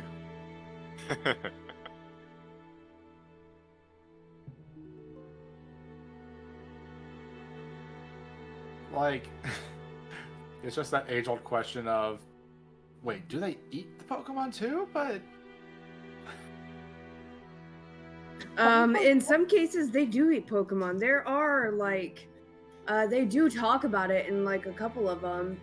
Slowpoke Tails. I know they eat Magikarp. There's an episode of the anime where Ash can be seen eating a deep-fried Magikarp. So they do eat them. Also, hello, I'm back. Hi. You guys having fun so far? Yeah, I hate that I'm suspicious of this girl. Why? You don't like Kieran? No, I love Kieran. I just hate that I was like, my first thought was, Hellfire Assembly Trap? That means I've done my You're just job as getting DM. flashbacks to Nin now. Honest- Nin and Non, Marissa. I'm No. not in a dress. Nah, see, here's a problem with Marissa. She likes to announce herself in her schemes. She's that fucking egotistical. I'd believe it. All right. As quick- hard as sitting there with her with like an evil grin on his face. Absolutely. I always have an evil grin on my smile when I run these games. Real quick. Roll call. CG. Roll. Tart. Call. J Frost. Oh, sorry. J Frost. No, it's not there. Joe. Autobots roll out. River. Oh. And Sewa. I have frosting. Hell yeah. Alright, so we just need to wait on J Frosting. Wait, Sarah, did you say you have frosting? Maybe. Do you have Jesus J- fucking do you have, Christ, you sound like my boyfriend. Do you have Pure J Frosting? No, okay, No, so I- literally, Frosting. my fucking boyfriend just eats tubs of frosting. Why? I don't know. I need But the to stop. he only weighs 130 pounds, so it's like I can't tell you to stop. How?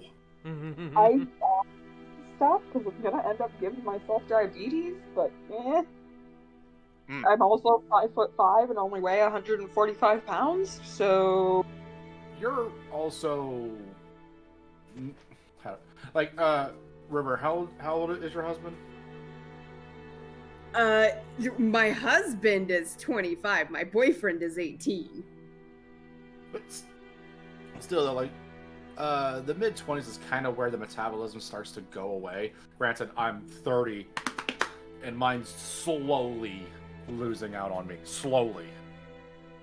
Oh no, I mean I'm fully aware that my husband is pleasantly chunky, and I am pleased with it. So, and I mean me myself, my metabolism, I don't have one much anymore.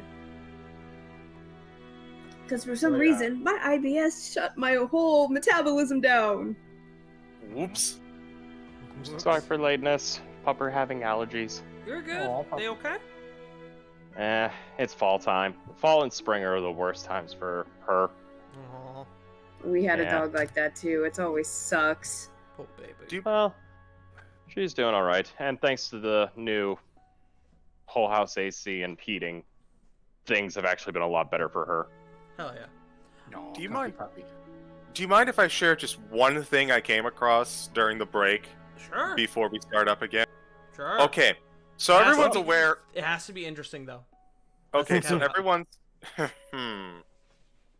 I can only promise so much.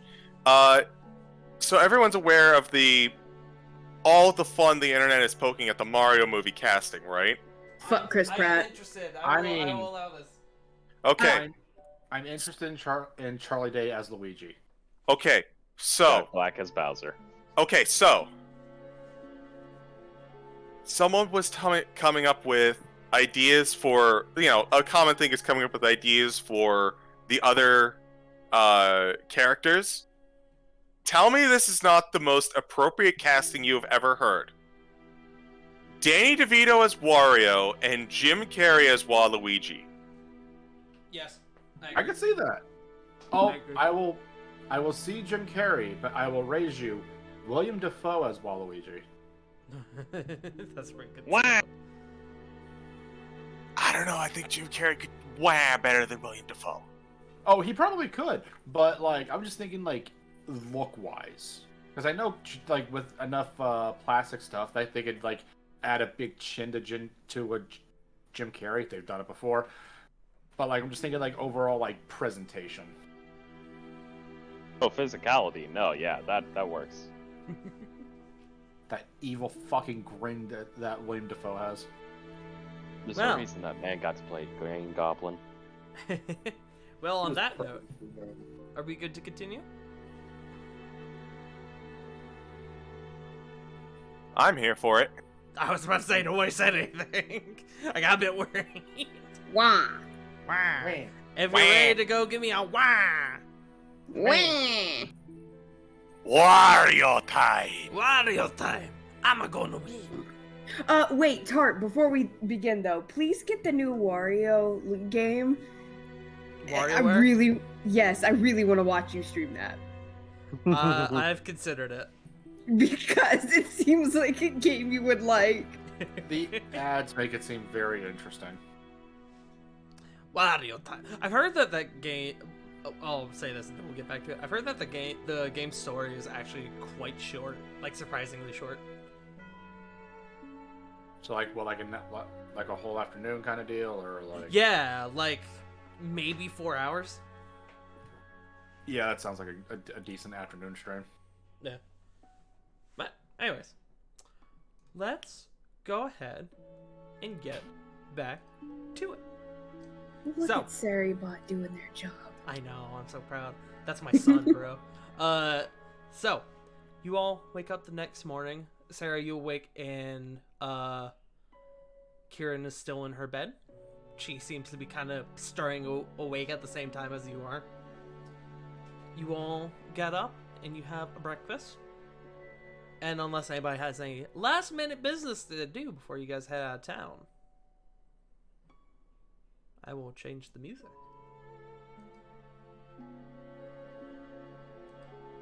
Speak now, ever hold your peace. I'm playing the music. I'm hoping this isn't too loud.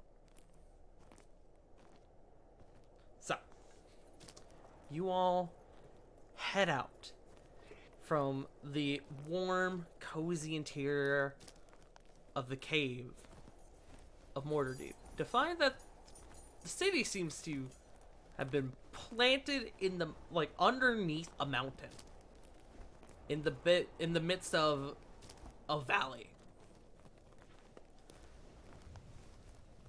You guys slowly begin marching your way out into the snow. The weather seems calm at the moment. No big clouds in the sky that may or may not stall your journey.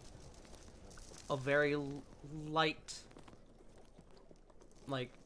tinge to the ground as the sun reflects off the morning snow. It is cold. It is very cold.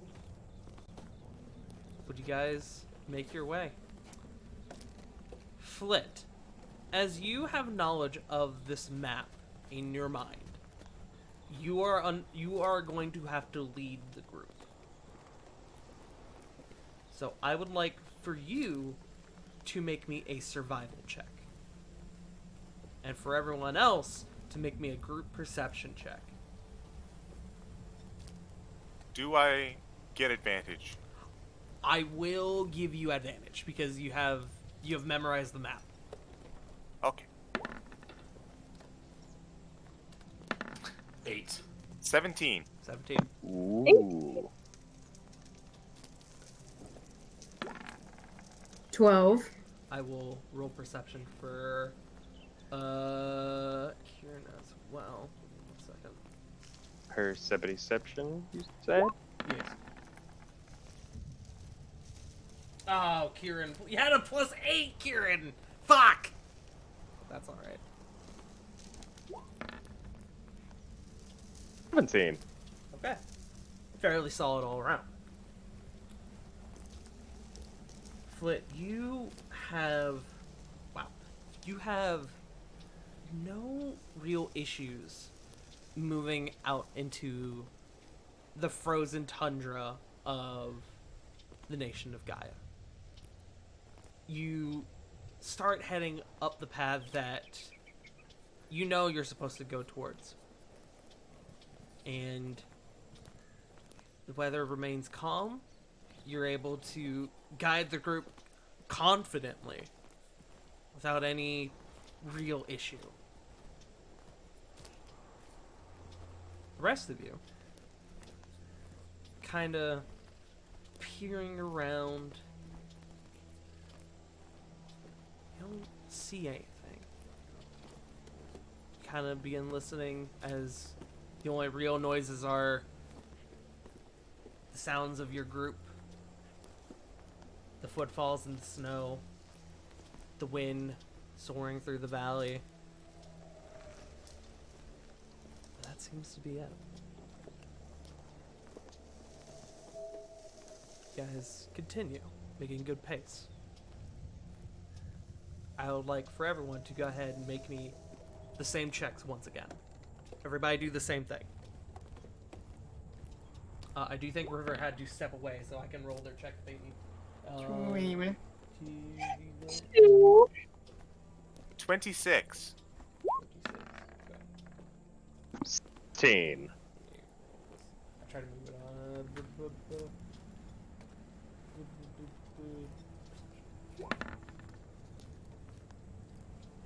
Good perception from Lily. let's see. What does... Let me see. What does our dear Kieran get? Our sweet baby girl. Good roll. The highest roll of the group. Good shit. You guys continue on at a steady pace. No issues. No real, like, increases in the severity of the weather. It's almost... The trek is almost, despite the cold, it's almost calm to a degree. Until Kieran at one point calls out to the rest of the group. Hey guys. I think there's something on the ridge up there. And she kind of points at a distant ridge, and the rest of you, now that she's pointed it out, can see what appears to be a small group of Yetis. Seem to be stalking your group from a distance. I almost said Lily. Had Kieran not pointed them out. Actually, you know what? Lily would notice this as well, because I forgot Lily and Kieran got the same initiative. Or, not initiative. Oh god, not initiative. The same perception check. They both noticed this at nearly the same time. But if they you get the feeling that if they had not pointed this group of Yetis out to you guys, they would be nigh invisible amongst the snow. They seem to be on a sort of intercept course with your group, moving at a slightly higher pace than you guys, almost as if they're moving to the trail ahead. Are they... Can we tell if that's the plan? Like, they are intentionally trying to ambush us? Make an insight check. Anyone who wants to. Sure. Okie dokie. Roll for Kieran. What'd you get, Kieran?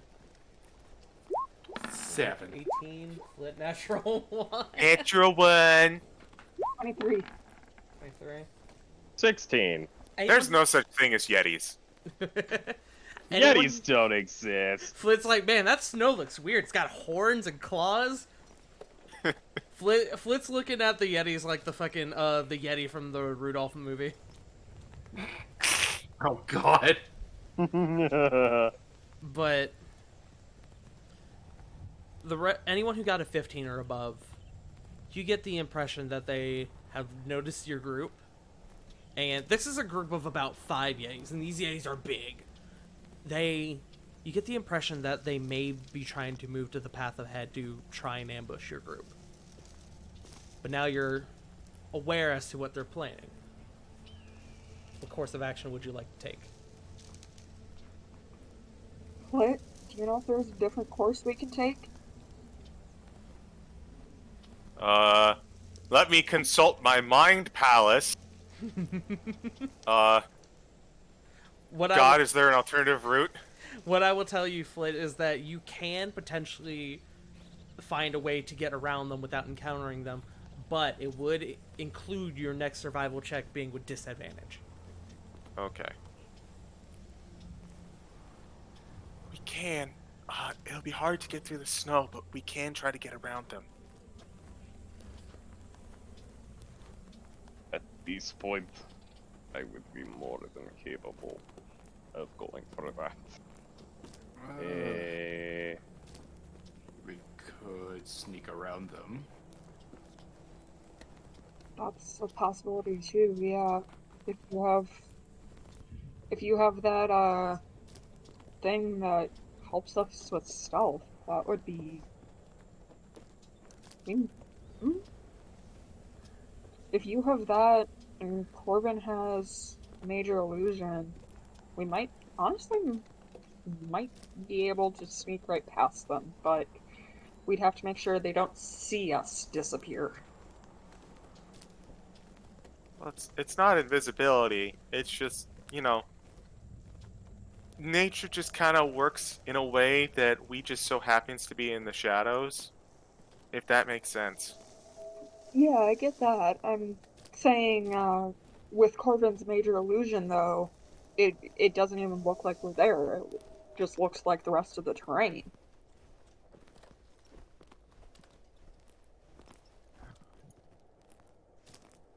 Previous strategy that we did heading to the egg.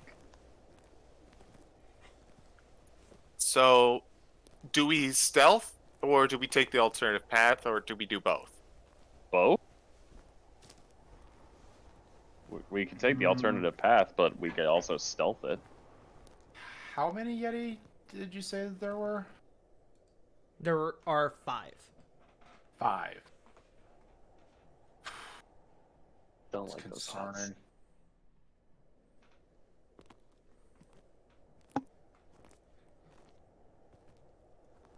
I'm up for stealth. Same. I'm up for stealth and getting around them. Because if we can avoid this, probably be best case scenario. Okay. Kieran would vote to also risk it and just go around. Okay. So, which would you like? I guess. Lily has also spoken. Lily would like to stealth and avoid them. So that is All a right, then majority vote at that point. I'm going to cast Pass Without a Trace. Okay. You cast Pass Without a Trace, and you begin to sort of head off of the quote-unquote trail a bit to try and make your way around this group of Yetis. First, Flit, go ahead and make me another survival check with disadvantage. Come on, Flit, don't fail me now. Natural 1. Natural 1. Fuck! As almost as if on cue, as you start going off the quote-unquote trail, a freak snowstorm bursts in. I'm going to need everyone in the group to go ahead and make me a con save. And +3. Oh my god, Kieran, you sweet child! Jesus! Oh, That's a... Hey, Oh, Tart. no! I was sharing that. Question. Yes.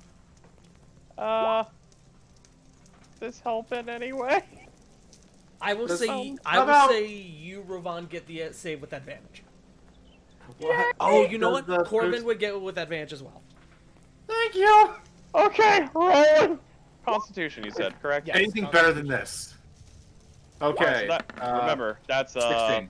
yeah, and a 23 for me. Okay. I got a 9. Ooh. I will fuck. roll for Lily, as I know River is listening, but they did have to step away for a moment. I'm so sorry, CG. It's like it knew, bro. Yo, roll 20. Why you Lily. what? No, no, Why are you trying to run us for our foams here? No, don't. You talk shit, they give you the bad rolls. So, It knows what it did. anyone who got under a 15, which I believe would be Sarah, Kieran, and Flit. The pressure from this freak snowstorm becomes intense. Your pace slows, thus bringing down the general pace of the group. And the 3 of you take points of exhaustion. Oh no. How many points? Just one. I'm gonna have to mark this down on Kieran sheet. Kieran has 1 point of exhaustion. The rest of you are able to push through and are able to help your friends along the way some, and you are fine. Now that that's being said, everyone go ahead and make me stealth checks with Pass Without a Trace. Oh, And- boy. If I remember correctly, for exhaustion, 19. It's disadvantage on skill Disadvantage. checks. I am counting this as a group check, though. Oh. 18. 18, okay. Corvin, I- 19. I have the boots of Elvenkind, so would that negate the It disadvantage? would negate the disadvantage, making it just a flat roll. Okay. Let's see what Kieran gets. Kieran gets a 25. Lily gets a... Okay. Lily gets a 21. Sarah out here with the casual The 37. casual 37. Just- Have an As he 18. does. Okay, so the lowest in this group is what, an 18? Yeah, I it looks hadn't- like a two-way yeah. tie for 18. Okay, give me 1 second. Okay. You guys come out on the other side of this snowstorm, worried that because of the slowed pace of your group and that some of your group is now running exhausted, that maybe the Yetis caught on to you. So you kind of stop for a moment and you ready yourselves. But they never come. You seem to have managed to sneak around them for now.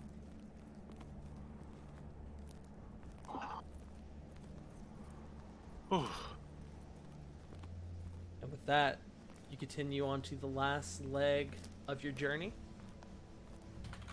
And eventually, you come to a set of stone stairs that lead up to a small plateau. Along the sides of the staircase, magical torches. As you kind of like put your hand up near them to warm yourselves a bit, and they get off no heat. But they line themselves all the way up the staircase.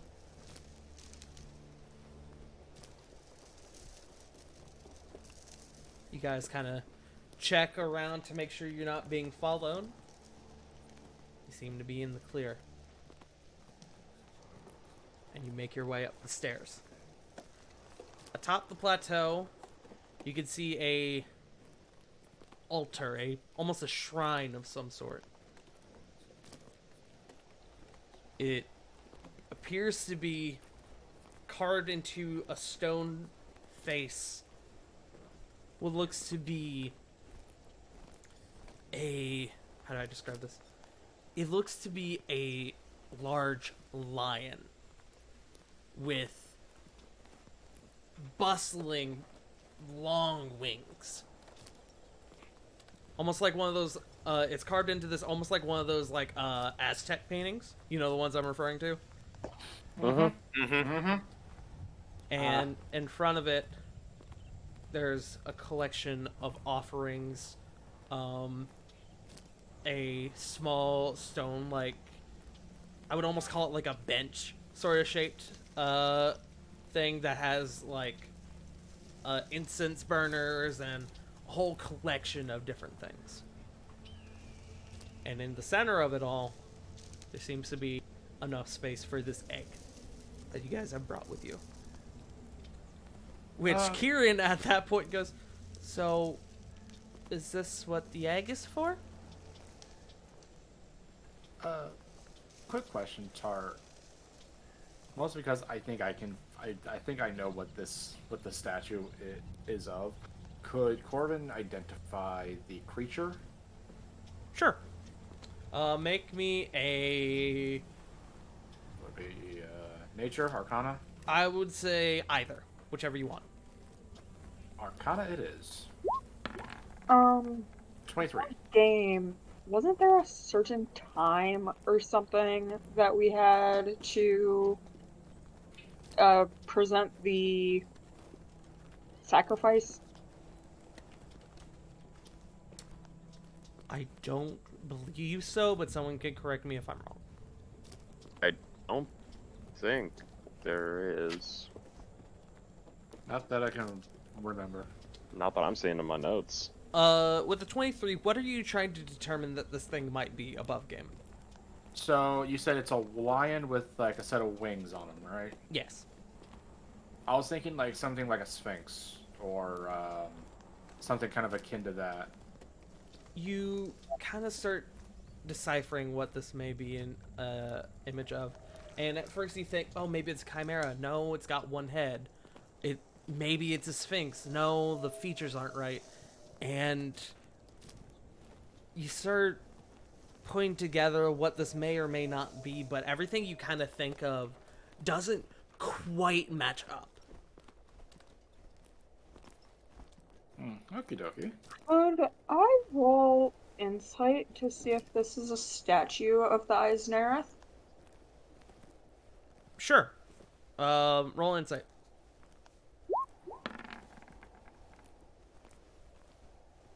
23. This is likely an artistic depiction of Eisnereth, yes.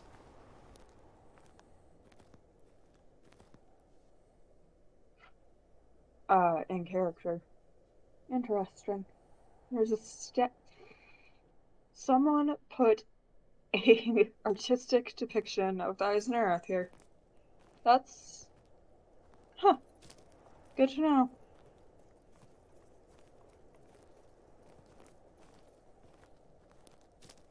Ruvan, you've got the egg. What do you do, my guy?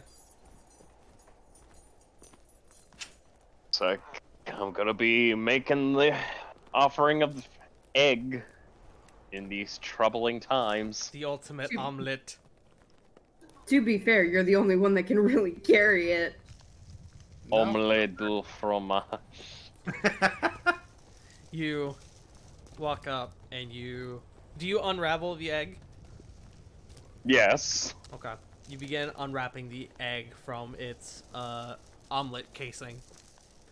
And you kind of like feel the surface of the egg, and it still feels normal temperature to the touch. Doesn't feel cold like the rest of you. And you go over and you place the egg in the center of this altar. And you back up. And at first, nothing happens. But then,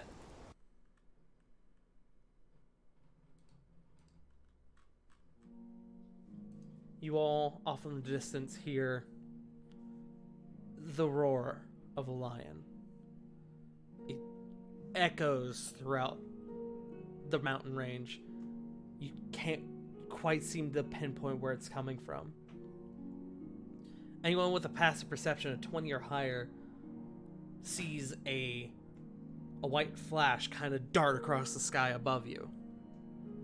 And then again. And it comes spiraling down, crashing into the snow behind you guys. Snow flies up, scattering everywhere, and before you guys is a gargantuan, winged, pearl white lion that kind of rears its head up and looks at your group. The wings, upon closer inspection, seem to shimmer in the light, resembling falling snowflakes. Above game, that's a big cat. He's a big cat. That's a big fluffy kitty. He's got the biggest murder mittens. God. Like somebody- It's safe to say this is bigger than Apollo, isn't it? Paulo. This thing could eat Paulo. This thing could This eat could Paulo, yes. devour Paulo as an appetizer. This thing would use Paulo as like a okay. This is Paulo's Or- bigger brother. Bigger, Oh, no. better brother. It's Swallow. This is the picture that appears when he says, "Don't talk to me or my son ever again." But Don't. it looks to your group, and its mouth opens, and it speaks. Oh God, it talks. You bring a great gift to my shrine. What is your reason for this?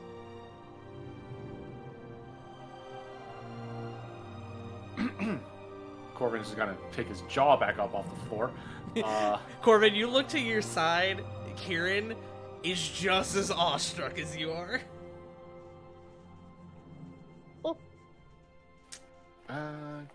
Memento, I got it from Marvel. exactly. Which,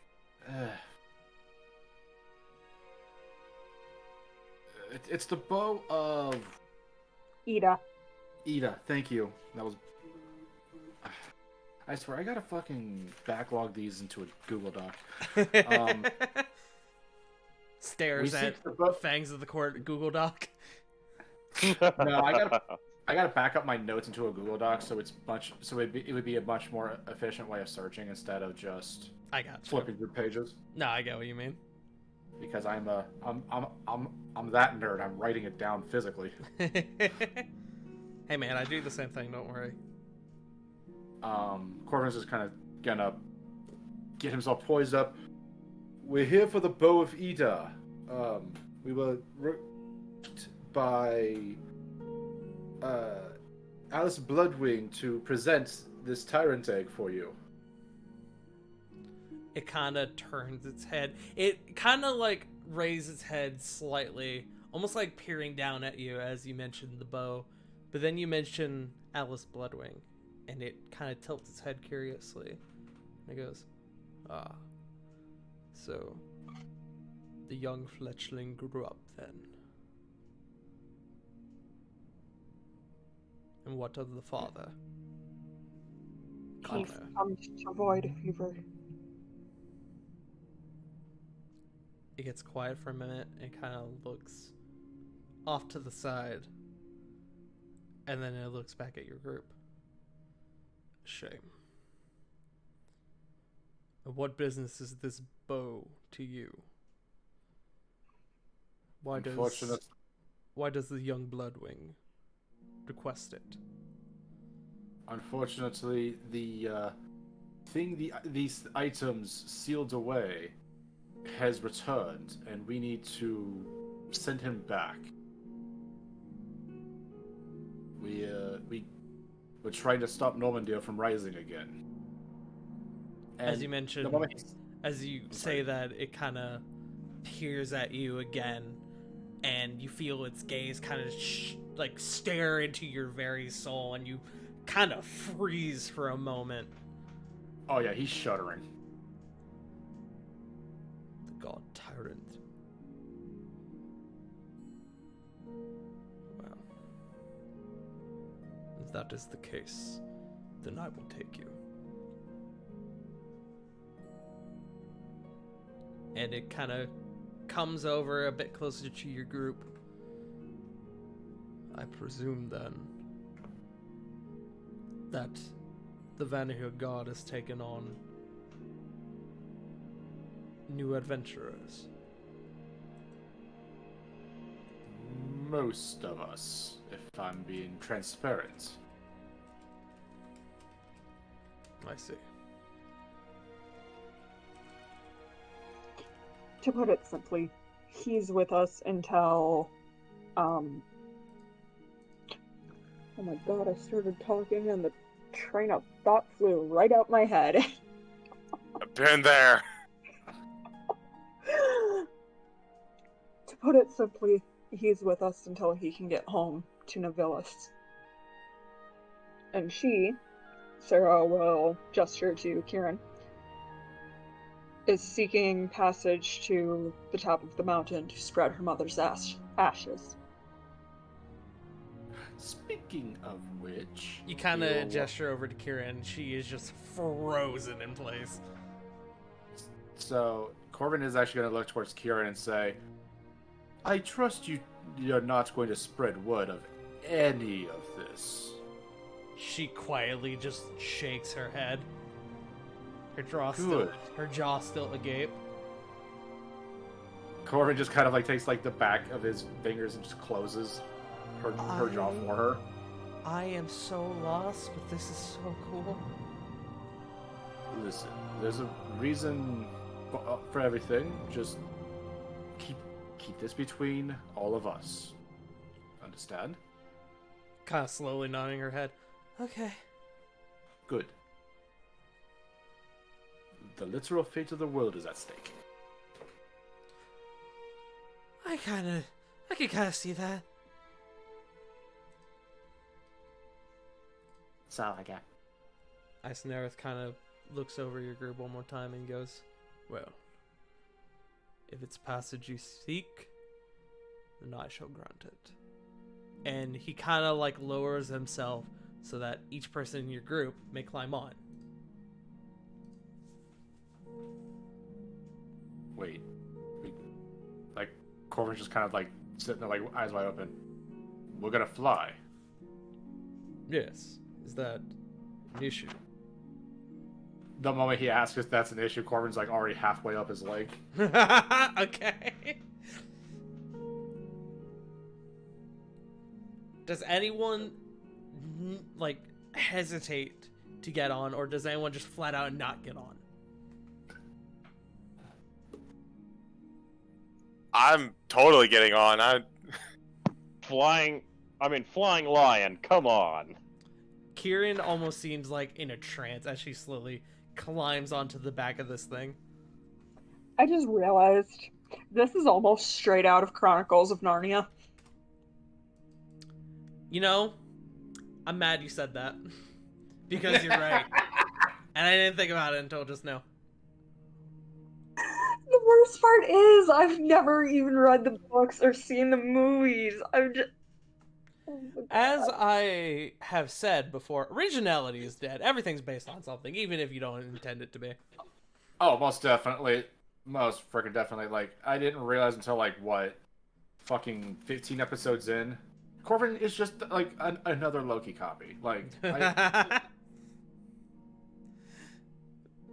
But you all climb onto Eisenareth, and as you're all on his back, he stands, and I can hear myself from someone. I don't know who it is. Probably me. Apologies. No worries. But he stands, and his wings spread out wide. And in a moment, you guys are in the sky as it shoots up from the ground. Snow spiraling in place from where you guys take off. And you guys are soaring, going super fast. I need everyone to make me a con save. Same Thankfully, not with disadvantage. Fucking... 21. thing. Normal or with advantage, Tart? I'm gonna say, even for you, normal. Oh, Modified 20. no, Kieran! Kieran was not prepared for this mountain. No, Oh, wait. she really wasn't. The bartender was right. She was not ready. So, 17. with the Actually, plus 3, 20. Yeah. Oh, 20 yeah, total. 20. I had a 17 con save. Okay. Sarah and Kieran both fail. And the wind and cold are so intense from moving so fast. You both take another point of exhaustion. Fucking Corvin's on the back of him just singing Aces High for like no fucking reason. He's having a fucking blast. Kieran now has 2 levels of exhaustion. In fact, I think you both have 2 levels of exhaustion, meaning your speed is half. But you all quickly ascend and are soaring towards Mount Doomhorn. And as you begin to pierce through the cloud layers, you quickly see amongst the peak a exquisite civilization built along the cliff face. The building's made of a pearl white metal that seems to have been battered by the snow and ice. They're just covered from it. And from outside, your group can see that all the buildings seem to be directly connected. Either buildings directly adjacent or via what appears to be a network of tunnels. And one structure towering much higher than the rest, reaching up towards the peak. You can also see at this height, not terribly far away, a snowstorm, massive in size, approaching the civilization. Eisenareth finds a sort of ledge, like a large ledge on the cliff face that almost seems like an intentional quote-unquote landing zone, and just crashes into it, perfectly just coming to a stop. And you all feel like you have been on the wildest roller coaster of your entire lives. Kirian just falls off its back, just onto the ground. Oh. Flit will go over to her and just kind of prop her up. There. That bartender was right. I don't think I was ready for this. Well, to be fair, I don't think the bartender knew that you would be ascending like this. Oh, I feel queasy.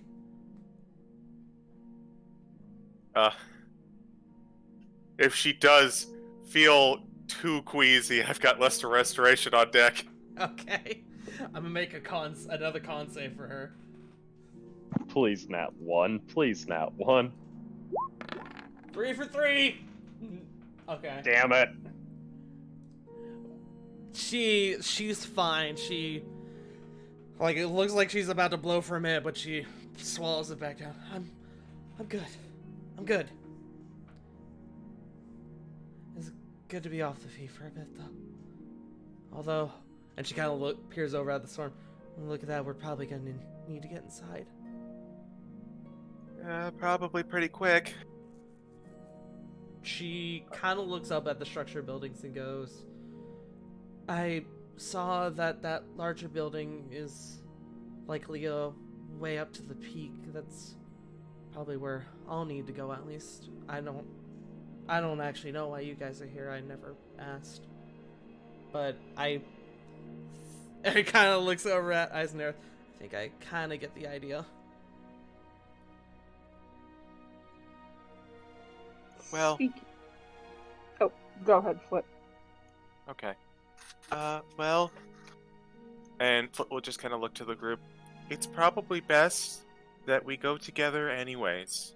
Just to make sure, you never know what might be, lurking in here. Just kind of gives a look to the party. Yeah, we gotta be a little extra careful. Agreed. Okay. Eisner, do you know where the bow was kept? That I can't help you with. For I don't know. The father, the hawk, Bloodwing. He did not convey this information to me. But, and it kind of turns to face your group once more, and you can see, now that you're a bit closer, you can see around his neck is this kind of like fine coiled wire, gold in color, that comes to a small hoop, the horn, very similar in design, golden horn. Take this horn, and when you are ready, I shall return. Corvin will take that. Okay. You now have the Horn of Eisenareth. Go ahead and add that to your inventory. Eisnerith? Yes. I want to ask this now on the off chance that something happens and I forget later. If we're successful and we return to Alice, is there something you might want to say to her? tell her her father was undoubtedly the most courageous individual I've ever known. And one of the only mortals that I have ever truly respected.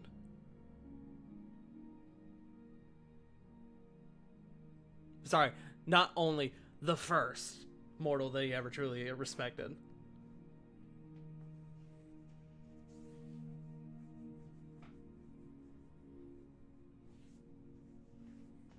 Foot will nod.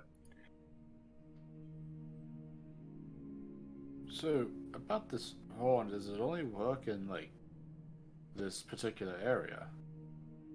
Or can you, like, say someone was across into the Ashen Vale, could you hear it from there? Its function is as a simple horn, but due to, and it kind of looks over around across the mountain range, due to the nature of this place. If you bellow it from this cliff top, I will hear it. That will come. Good to know. It's your dad. We need to run. One more Dad, level. pick me up. I Dad, lost my pick me car. up. I'm scared. Mountains are scary. I got one more level.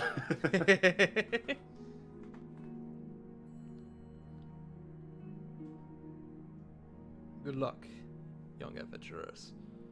May the gods be with you. And he takes a running leap off the cliff face, soaring downwards, and after a couple seconds he slowly swooshes back up into the sky, off into the distance. You all What- kind of Anyone not on the mountain have seen that? Anyone not on the mountain? You don't know. You're kind of like above the cloud layer at this point, so probably not. Oh, Jesus.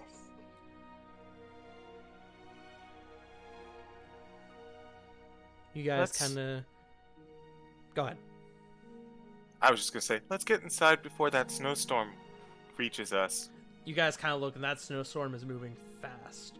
It's likely to It honestly looks like it might be here within the next maybe 20 minutes.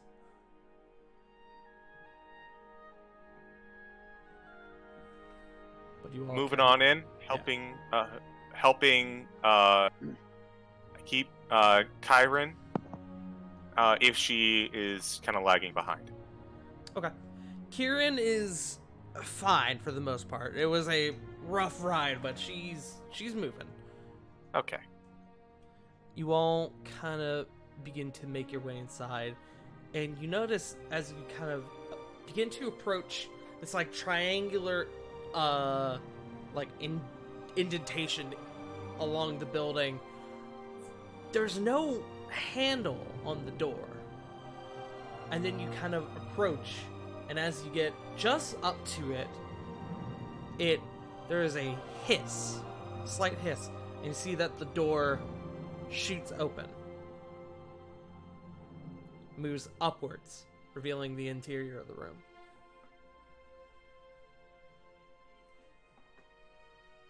Ooh, that's handy. You all kind of begin funneling your way inside, and as you all get inside and you make a bit of distance between you and the door, it hisses again and closes. You all peer around, and the structure is grand.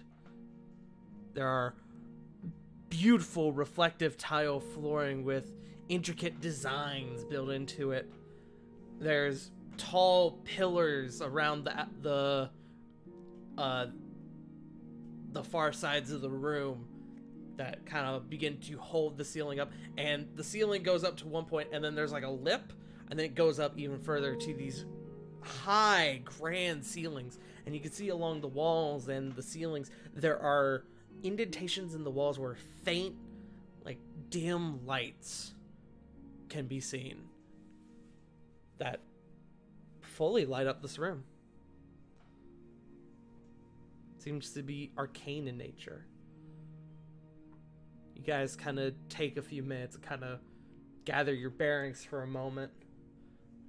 And before you make any real movement, Kieran kind of pauses for a moment and goes, Can we rest for a few minutes? I'd like to try something, if that's all right.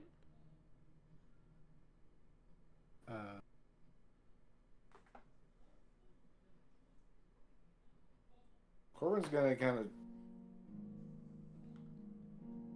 not back away, but he's gonna be a little kind of giving her a curious side eye. What thing in particular? You can see,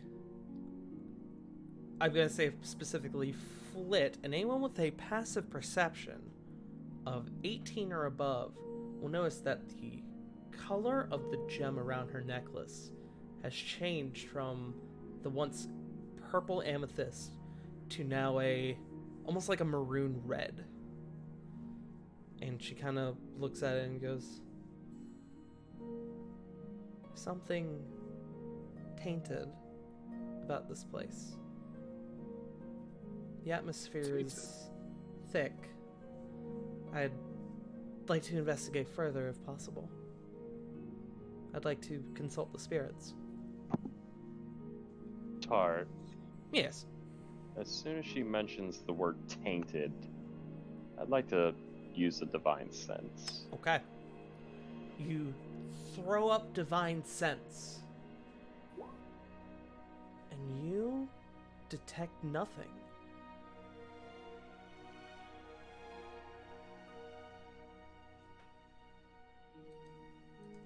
Keep it on toes. If she has an idea, I'm all for letting her take care of her ritual. Okay. Give me 1 second here. Just gotta change the music. Is it in a different playlist? It might be in a different playlist. Or a different folder, I guess. Hold on. This one. It is.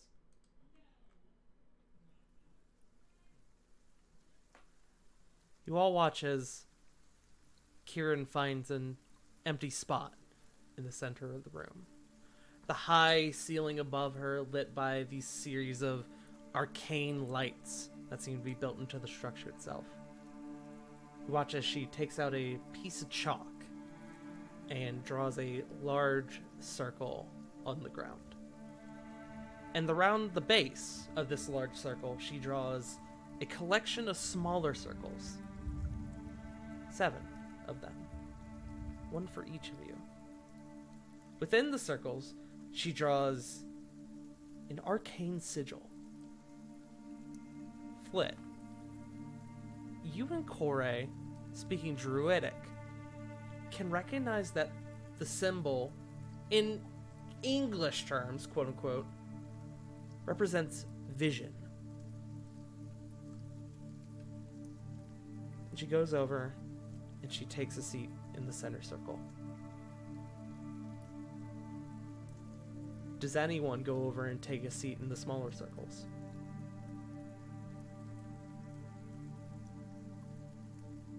Not really trusting this. Corbin would kind of be on the, like, try and avoid the circles if possible. Okay. She doesn't ask any of you to.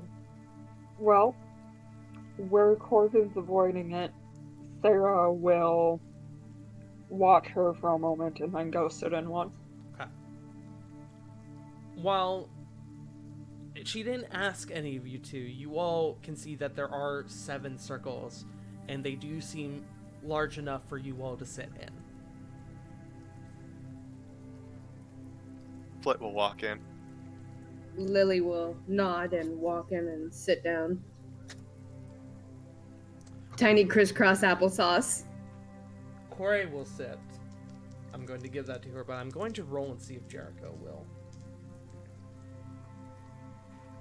Jericho does not.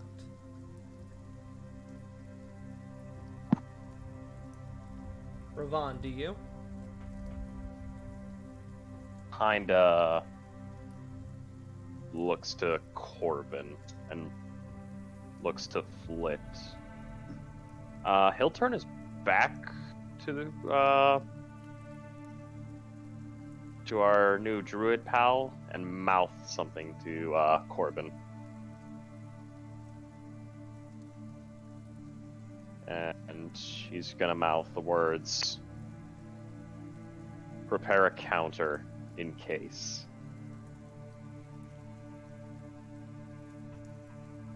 And He'll shrug. Actually, you know what he will do is use message. He'll use message and say, I don't know if counterspell works like that, but Something. Also, he'll take a seat. I apologize. One moment, my Thor is barking like a fucking crazy person. Boofer. He'll take a seat, but as he's passing Flit, he'll say, "Remember what I said."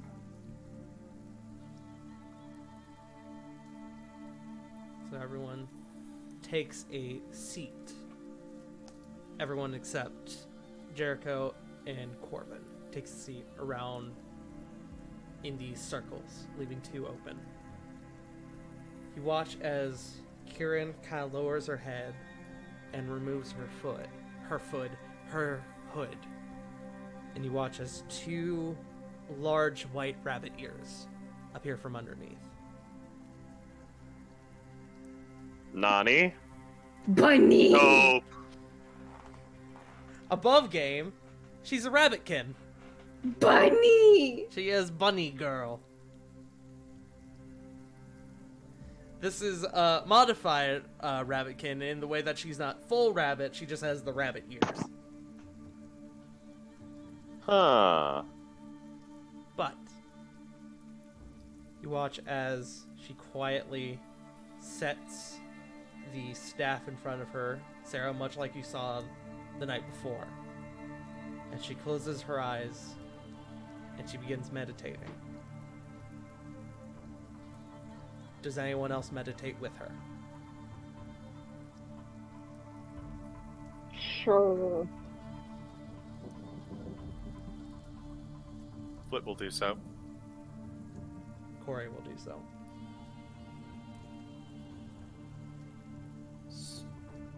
I'm back, by the way.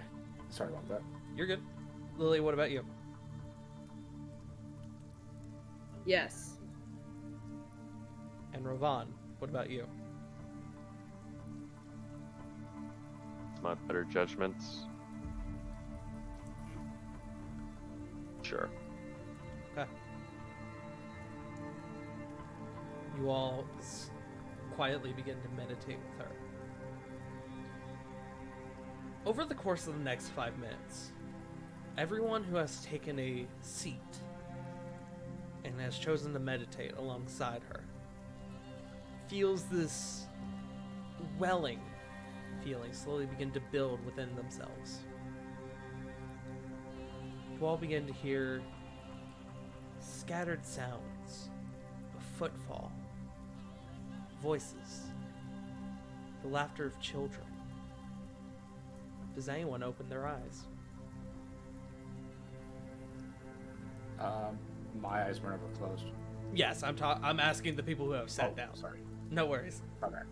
You're good. No, I'm not going to. Flit will. Okay. Flit, as you do, you feel the feeling you were, feeling before fades away in an instant. And if you try to close your eyes one more time, I will need you to make an Arcana check to see if you can gather this feeling again. Alright, here I go. Just roll. Natural 20. Natural 20. As you close your eyes again, you kind of panic, like, oh fuck, did I just fuck up the ritual? Did I just ruin it for myself? But you channel your own druidic energy, and it quickly comes back to you, and the sounds you begin to hear again. When you had opened your eyes, you looked around, there was nothing in the room besides your group. But as you close your eyes again, you begin to hear the sound of people. Does anyone else open their eyes? No. Corey would not. Ravon. Nope. Okay. Jericho and Corbin, as well as the audience, would see this. As this process goes on, you can see a faint pink aura begins to swell around Kieran and the rest of the party. The chalk lines begin to glow like a faint neon drawing. Faint collections of the chalk begin to slowly drift into the air, infusing themselves with this aura, almost like wisps. As the ritual comes to a close, everyone who is still meditating feels a sudden breeze come over you, lifting your hair gently for those who have it. The aura fades, and you all open your eyes. Around you, you see the quartz pink wisps and winds flowing throughout the chamber. You can see the spirits of a thriving civilization going about their day. People having conversations, children running and playing. Due to the spirit sight feature of the Circle of Spirits druid, Kieran Carlisle, you all can faintly see into the ethereal plane for the next 25 minutes. Nice. Oh, that's Ooh. cool. Is that That's one of ours? cool. That is the first homebrew subclass I have debuted in this campaign. Oh! Eh, Nice. The Circle of Spirits druid. That is very badass. Very cool. She just Part- vibe checked the room, for anyone wondering. Tart, you're gonna have to share the stats and abilities for this subclass.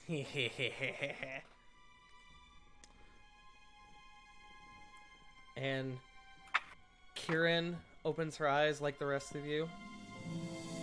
And that's loud.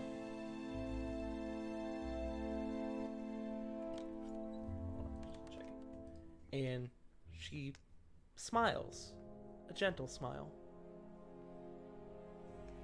And she stands up, and she begins to look around, almost as if she's investigating. And you can see she goes over to some of the individuals and begins listening into the conversations. And they don't seem to acknowledge her. She can see them.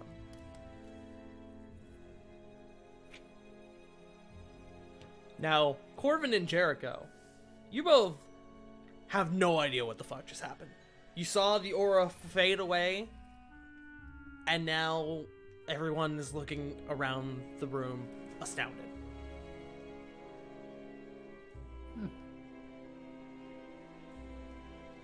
All right. No one's... Anyone who now has this ability also now has their irises have turned, not their iris, their what's the color part of the eye? Is that the retina or the cornea? I always forget. Retinas. The retina. Yeah, right now. The retina has a now dull shade of pink, much like the color of Lily's rose quartz. Dope. All right. No one's dead, so good news.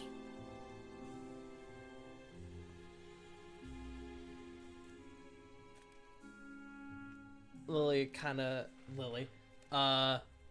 Did I say Lily before? Kieran is what I meant if I said Lily before. I don't know why I'm confusing Lily and Kieran's names. They're nothing alike. Small. Just one of those days, I guess.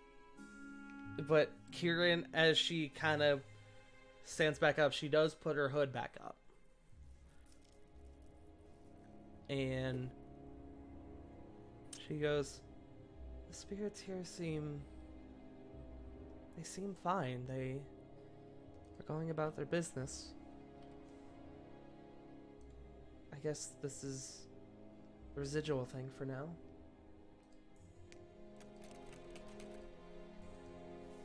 The rest of you again can see it looks like a scene from any city you've been in. Just people going about their day. But they're all pink wisps and humanoid silhouettes. It's like they don't even know that they're not here. If they're residual like this, they probably don't even know they're dead. Spirits act in a variety of ways. This is usually the most passive.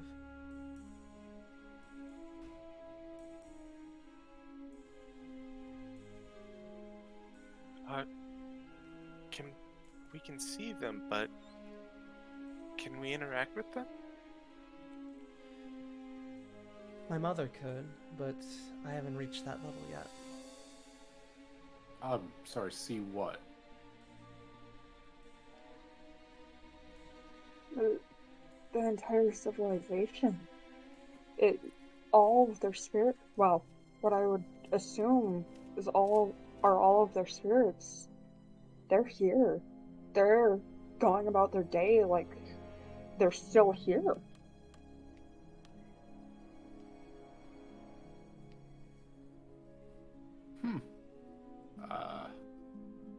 Have to join in next time. That seems interesting. Lily's eyes are just darting everywhere. Lily's freaking out. Lily's like, whoa. Lily's like on drugs right now, like, whoa. But Okay. Kieran does kind of speak up and go, I'm sorry I didn't mention what the ritual was exactly, but I figured it'd be kind of weird to say, oh, sit in the circle and you'll be able to see the spirits. You know, I figured that most of you would probably take that as a threat. Not really. No, that's actually a selling point. Oh, okay. Yeah, Well, yeah. in that case, that's my bad. Very much so. We've seen much weirder. Really? Huh. Okay. Yup. Well, anyways, shall we?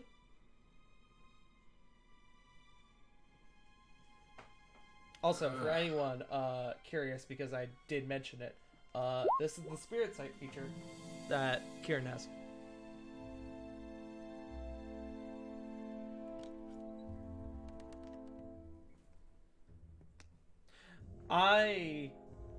Hold on. I realized at the end there it says 2 times your wisdom modifier. It's 2 plus your wisdom modifier. Okay.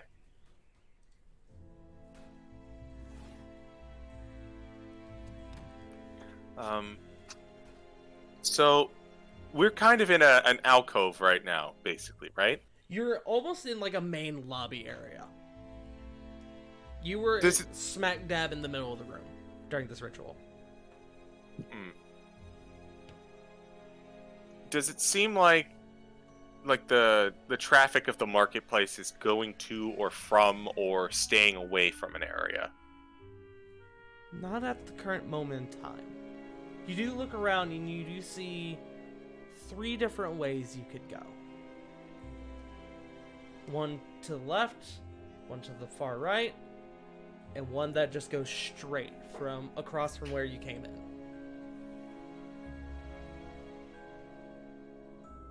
She kind of turns to your group.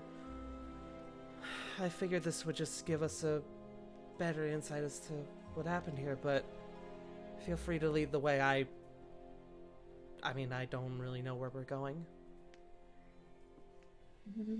Flit, do you know if the book said anything about where to go once we were here?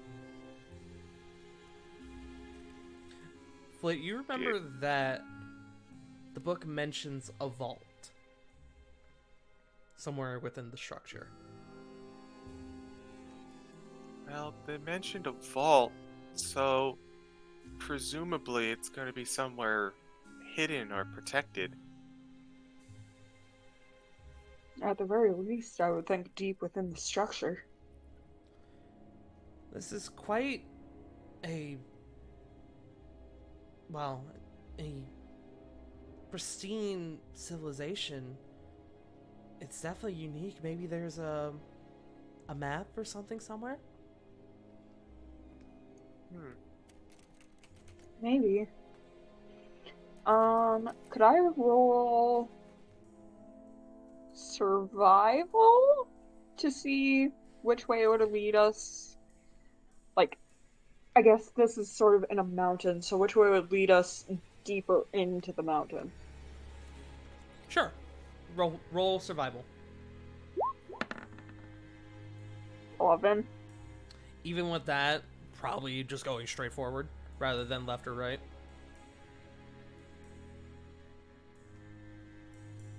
My best guess is going straight.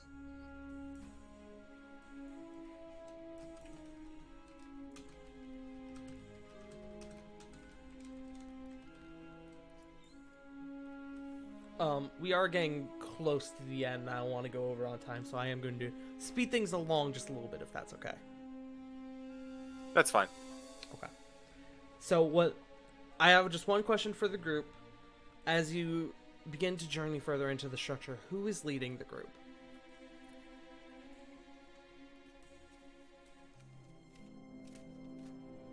I vote Flit, because Flit's the one that licked the book.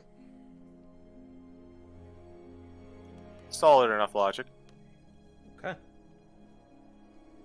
Flit leads the way forward.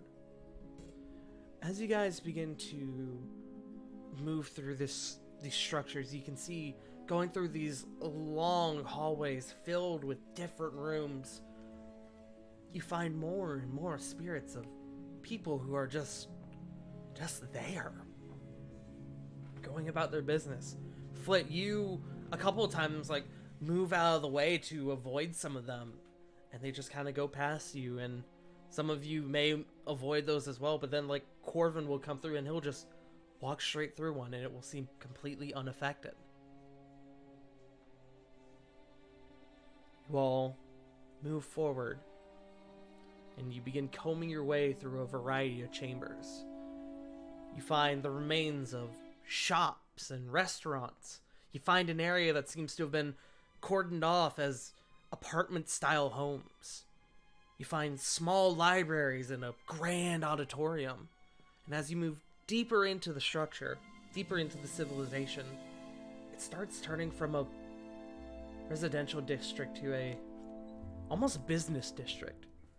You find laboratories, conference rooms, workshops, and a room that above game looks like a large manufacturing plant, large conveyor belts and half-finished mechanical creations. And this all begin investigating, and this goes on for about the next 15 minutes. And you all eventually enter another room. It appears to be another laboratory. And Flit, as you're leading the way, you enter the room, and then you feel something crack on your head. Ow! You feel something crack on your head, and it clatters to the floor, and you look down, and it appears to be a large metal ball. You take 3 points of bludgeoning damage, and you kind of reach up, and you feel your head, and you feel that it has drawn blood. Not a lot, but you got conked on the head. And you look up, and you can see the spirit of a cat. It seems to have knocked over the object. And as you go, ow, and you look up at it, it looks at you, makes eye contact, and runs away. Do the rest of us see this? You all see Flit get conked on the head, The cat's gone by the time the rest of you enter the room. But Flit, you catch that. Guys? Kieran, Yes. what if the spirit is more aware of us? Well, What's this? that's typically more par for the course. That's actually pretty common. Usually that usually tends to be the case, that the spirits are aware of their surroundings, of those who are around them, and sometimes they'll interfere with objects, knock things over. That's why sometimes you'll go into one room and think something's in there, and you'll look where you knew it was and it's gone. It's because the spirit probably moved it. That explains why my keys disappear too. That would explain a few things. He just thinks back to like the times he's like left shit in his room back at the fucking castle. Well, I can't tell if the spirit of that cat was trying to tell me something, or if it was just being a cat. Flid, you kind of look down at the metal ball again, and it kind of rolling. You do see a little splatter of your own blood along its base, and you watch as it rolls further into the center of the room. And you look over, and you notice other splatters of blood that definitely were not from you. Large splatters. Oh. This room has in the center of it a collection of like desks kind of pushed up together as like a large improv research table. The counters along the outside of the room. This is not a huge room. Bookshelf to your left, but the blood splatters that you see are kind of near the center behind one of the, and they kind of lead behind one of the desks. Can I investigate? Sure. You walk over and you peer behind the desk, and you see a horrid sight. A single body, chest cavity completely ripped asunder, splayed outward. The body appears to be humanoid, but the features are withered, almost as if the moisture was just absorbed from their body. Oh. Split just kind of stumbles back. Oh, okay. That is not a good sign. What'd you find? You all come over and you find the same body. Ew. And What happened? Go ahead. Sorry. No, go ahead. What happened to the metal ball? It's still there. It kind of rolled over to the desk and just kind of stopped when it rolled up against it. I'd like to pick it up and roll investigation on it. Sure. What are you trying to investigate? If there's anything special about this metal sphere, like if there's any cracks or crevices that look like it could be opened or... Okay. Roll an investigation check. 16. You can see on one side there seems to be a bit of a flatter surface, so you can just like put it down in a spot and it will stay. It seems to just be a decoration of some sort. Like a giant paperweight. Yeah, in a way. Absolutely. It's about the size of a baseball in your hand. I'm going to hold on to this. Okay. I also want to ask, has there been anything that we would have seen that would make a good souvenir for Nicholas? There would have been plenty of things. I was actually going to look for that as well, but at a more appropriate time. I'll say you guys have been kind of looking as you've been going along, yeah. Okay. So, hey Tart, speaking of that, actually, because of his own research into teleporting and all that stuff, would Corbin know about those who can cast the spell teleport? Would they need like dirt from? Would he know that they can like just teleport using like dirt from a specific area? Make an Arcana check.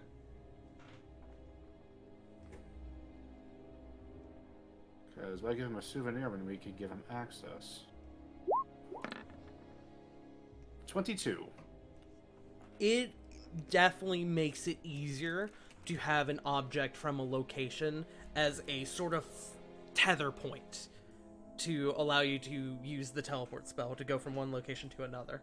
So if you were to bring Nicholas something from here, it would if he were to teleport here, it would definitely be made easier with an object.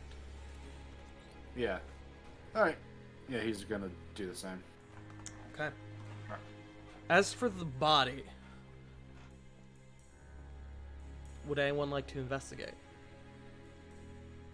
I'll say yeah. Okay. Make me an investigation check.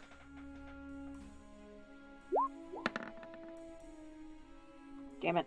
9. 9. You, Unless anyone wants to give me advantage. unless anyone wants to give her advantage. I'll give her advantage.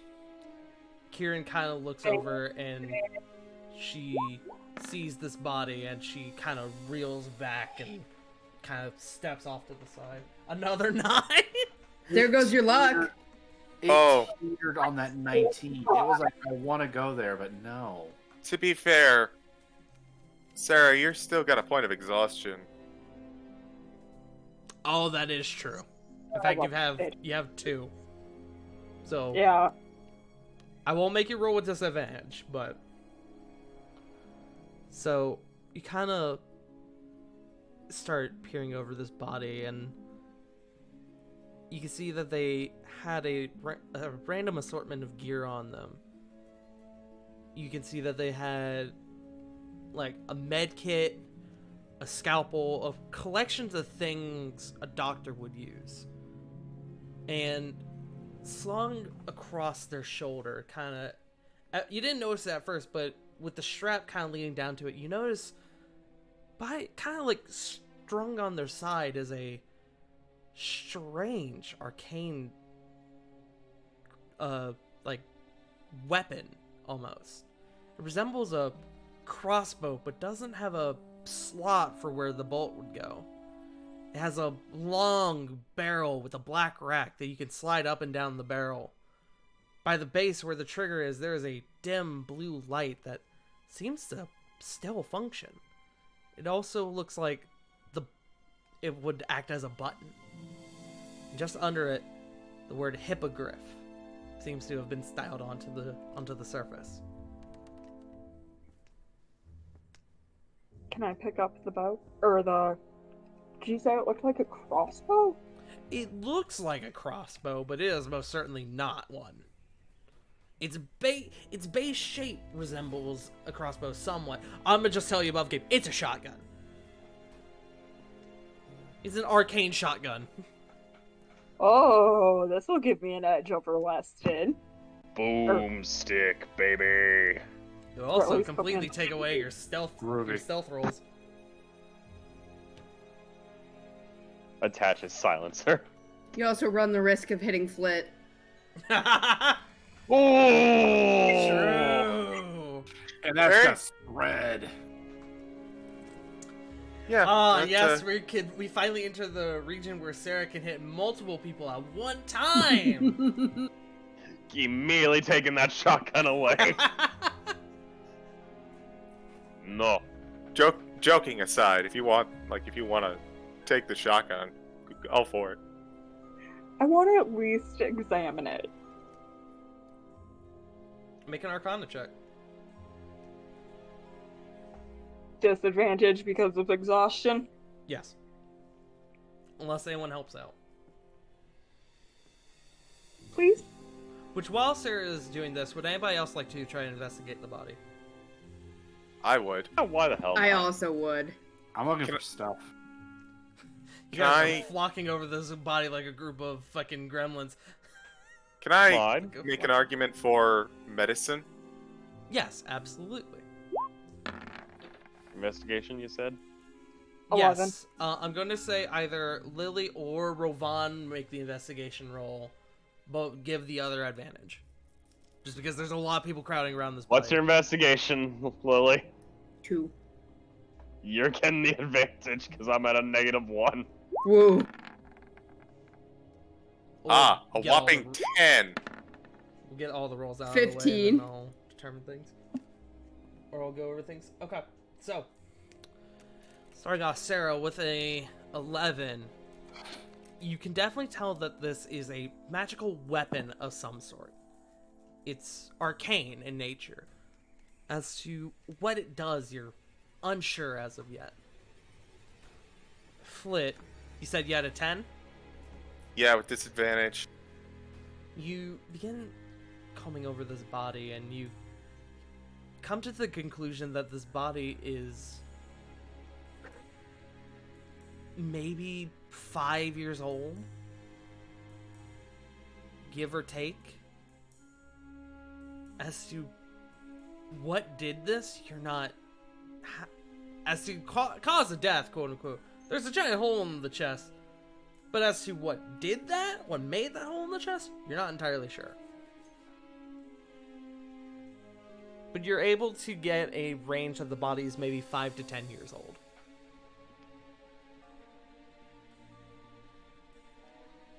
And anyone who has the spirit sight, as you're kind of combing over this body, you begin to hear soft sobbing within the room. Right next to you, actually.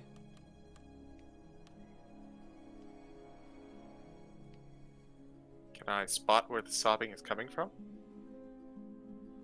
With your massive passive perception, you're coming from just around the corner of this table, and you kind of peer around and you see the spirit of what appears to be a half-orc man who has kind of just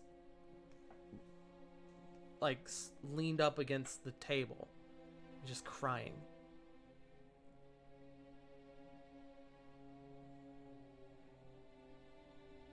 Can Flit will think about it for a second. Can you see us? Hello? There's no response. Flit, what you doing? There's a half-orc spirit. He seems to be crying.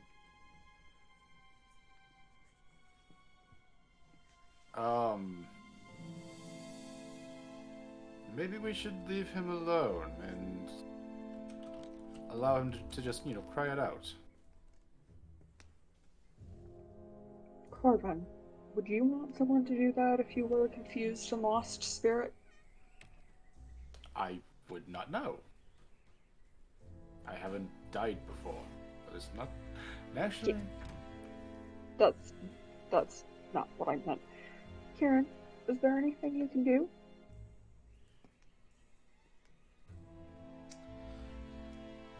Kieran kind of comes over and kneels down to the spirit and goes, "Hello, spirit.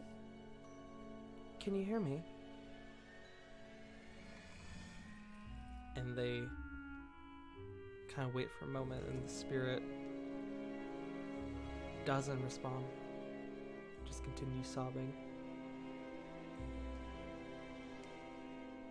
Kieran kind of looks over to you two and just kind of shakes her head.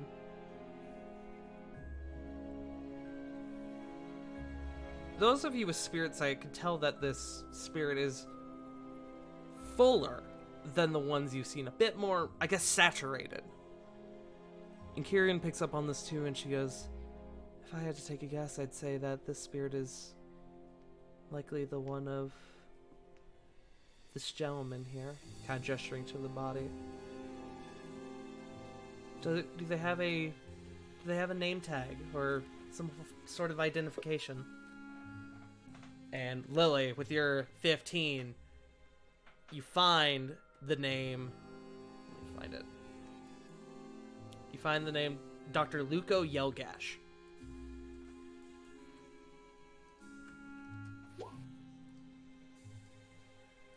It looks like his name was Dr. Luco.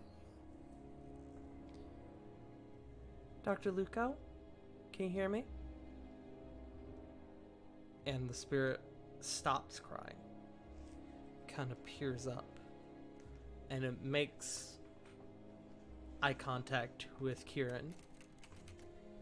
It's alright. You're safe to cross over. I promise. And she kind of gestures with her staff, kind of like waving a small halo around the spirit. And you watch as the gem around her neck turns from that maroon red to like a sky blue. Kieran, could you ask them to share him?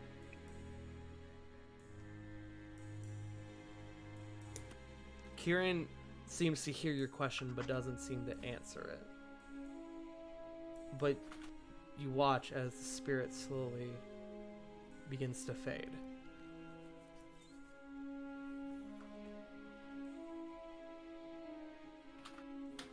Kieran kind of clutches her gem around her neck and closes her eyes. And then once the spirit fades, she opens her eyes again.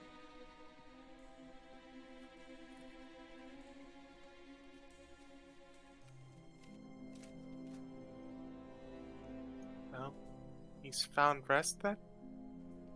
He has now. What could have done this?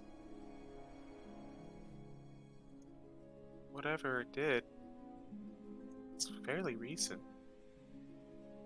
I mean, this is an ancient civilization, yet the doctor here, he's maybe been here for 5 years? 10? Kieran, question for you.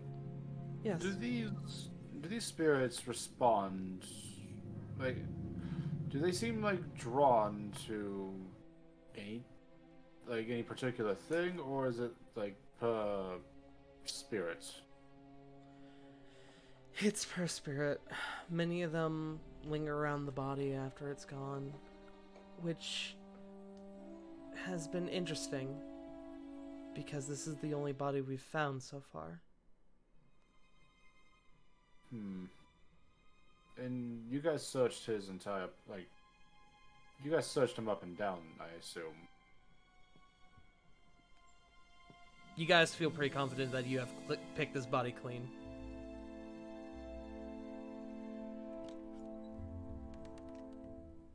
Did you guys find any, personal effects of his? I found this arcane weapon.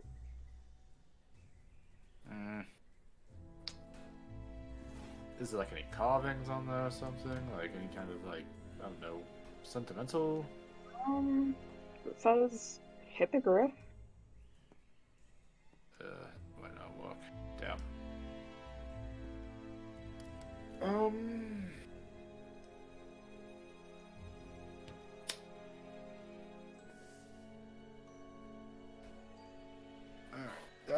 I got a silly idea.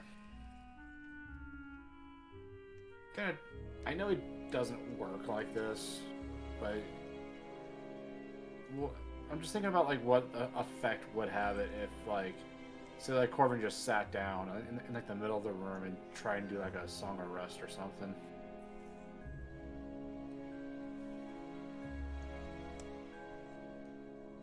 You could. It would be a bit weird to do the. I feel like there may be a bit of trouble focusing with the fact that there is a extremely mangled corpse. Yeah. In this room. You could do it in this room, but it'd probably be better for everyone if you did it in a different room. Yeah, that's what I was thinking. But I don't know, just anything to get the spirit to kind of open up, especially since they apparently might know what killed him. Well, the spirit is I don't- gone. The spirit's Oh, faded. Yeah. I'll tell you above game, Kieran has successfully delivered that spirit to the other side. Put them to rest. Oh, Yes. okay. I apologize. It's alright. Happens. We're at the end of the night, don't worry, I totally get it.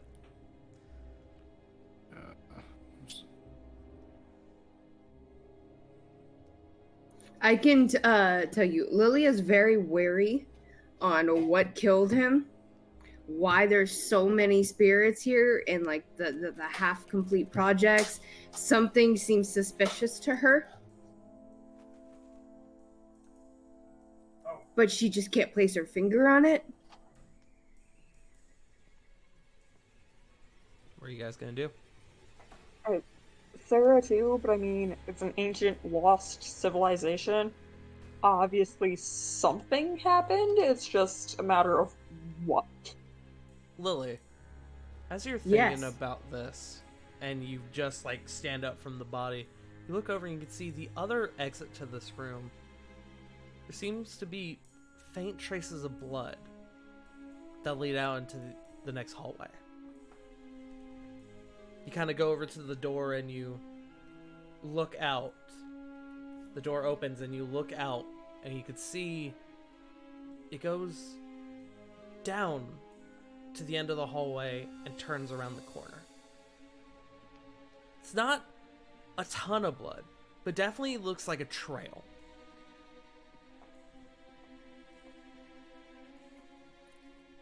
Can I tell what direction the blood drops? Like which way, if they're smeared at all? Like if I could tell they're coming to the spot or going from this spot. Make I'm gonna call it a survival check. May I assist? Yes. So you got advantage. 17. 17. Oof. It appears to have come from the room.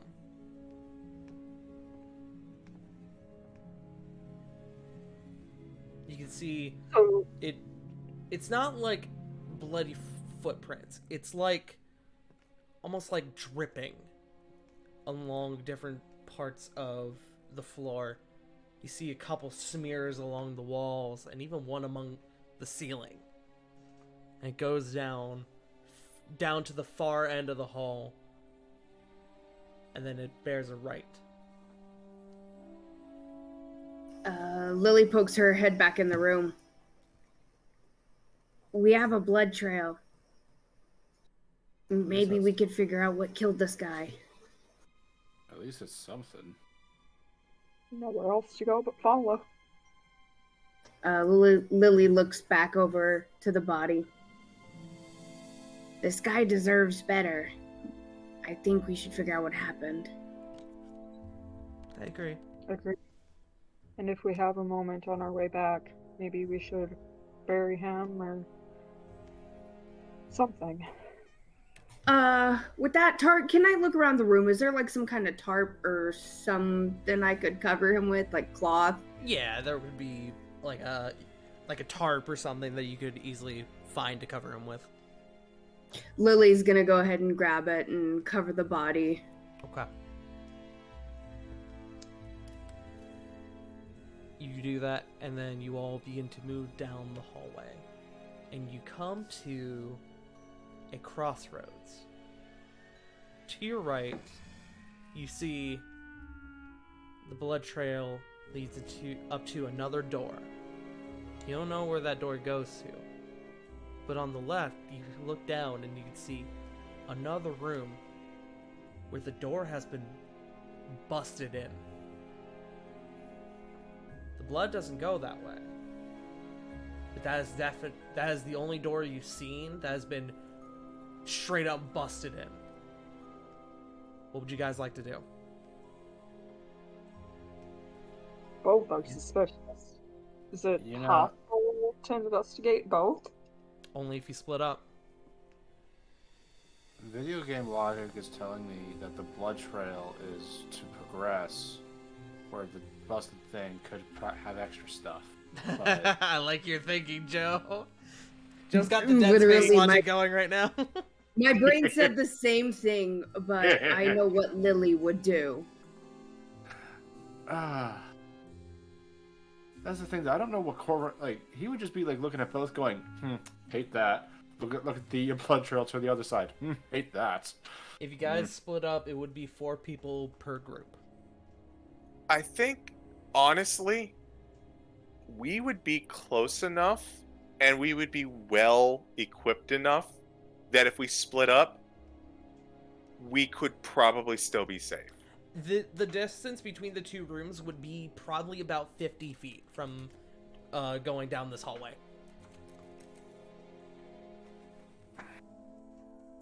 I think we could pull it off. I think we could split up. Okay. Yeah, because that's definitely within hearing distance, especially if we're shouting. Okay. In that case, let's get a small formation of who's going where. Who is going to the left? Who's going towards the busted door? Sarah is. Just gonna roll a thing. I'm gonna roll for. Yeah, so is Corbin. For Corey. Corey would go to the left, and I'm gonna roll for. I'm gonna roll for Kieran. Okay. There's our first fucking natural 20. Kieran would go to the right. Unless, people argue for them not to do that. Lily's gonna follow the blood. Oh, I need to roll for Jericho as well. Hold on. Jericho is also going to the left. Is Then- left blood or busted door? Say that again?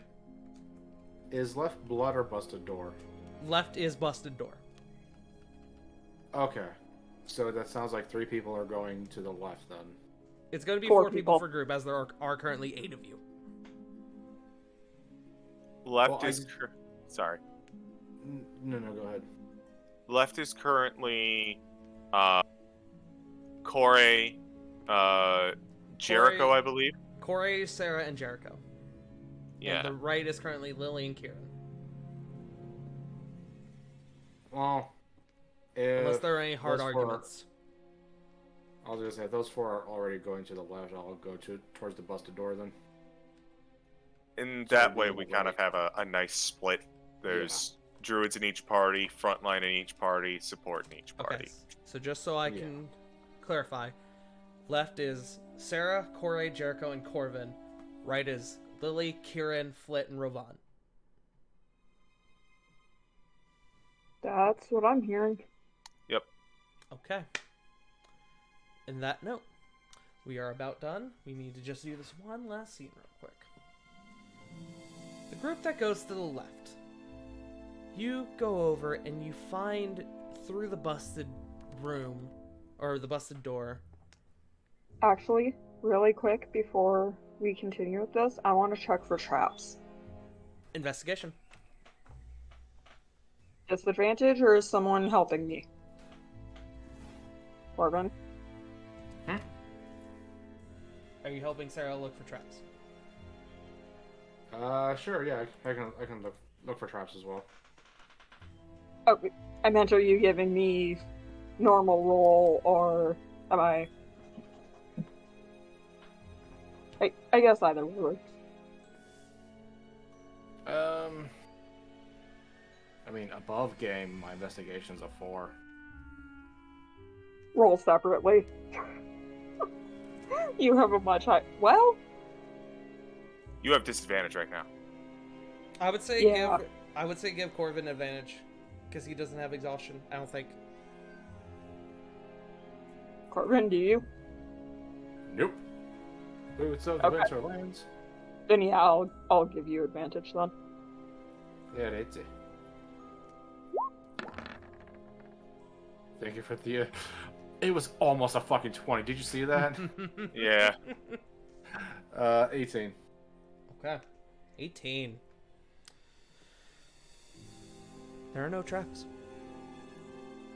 You all move your way into this room, and you can see there is a large arcane countertop, and on the wall in front of it, a black glass almost looks like a mirror.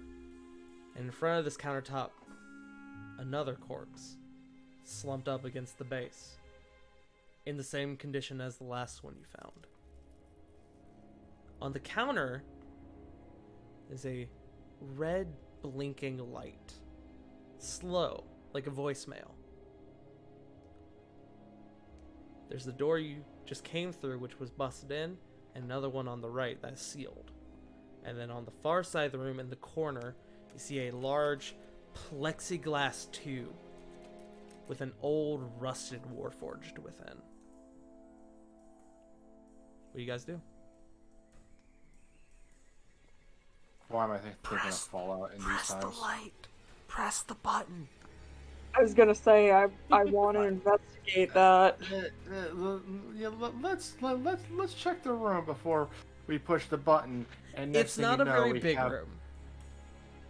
The entire contents of the room are the things I just told you. It's not a very big room. This room is maybe 15 by 15. Char, could you repeat that, please? Okay, so The room is 15 by 15. It's not very large, and the contents are the things that I just told you. Discord seems to be having a bit of trouble picking me up tonight. yeah. I want to check that sealed door quick. You walk over to it, and it opens up just like any other door you've come across. When you back away, it closes. When you open it up, when it opens, you see another hallway on the other side. God, Discord, please. There's another hallway on the other side. Above game, I feel like if we push red button, that will unleash Warforged, and next thing you know, we have like a Securiton from Fallout on our hands.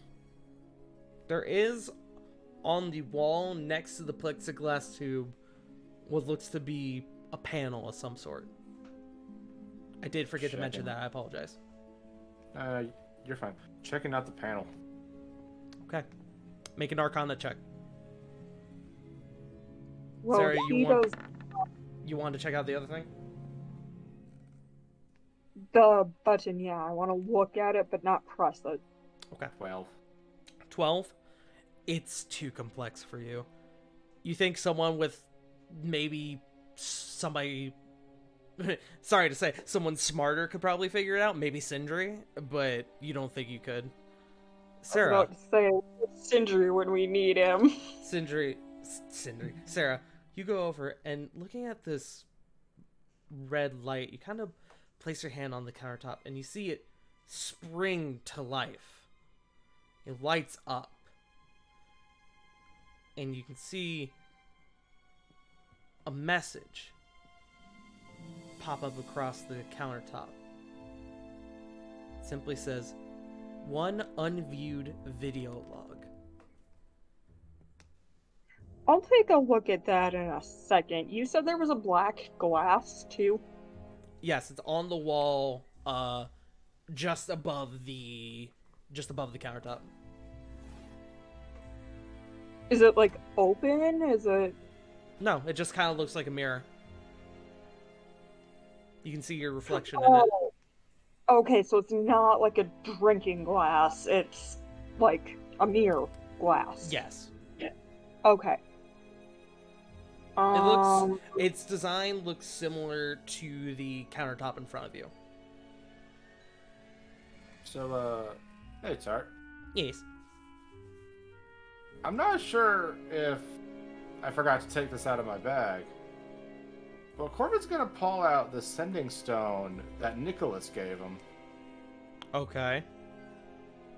and he's gonna hop on there going, hey, Nicholas, I got a thing that you might be interested in. Might help me figure out what this means. Tell him it's spooky. Time to Very roll to spooky. see if Nicholas is by a sending stone.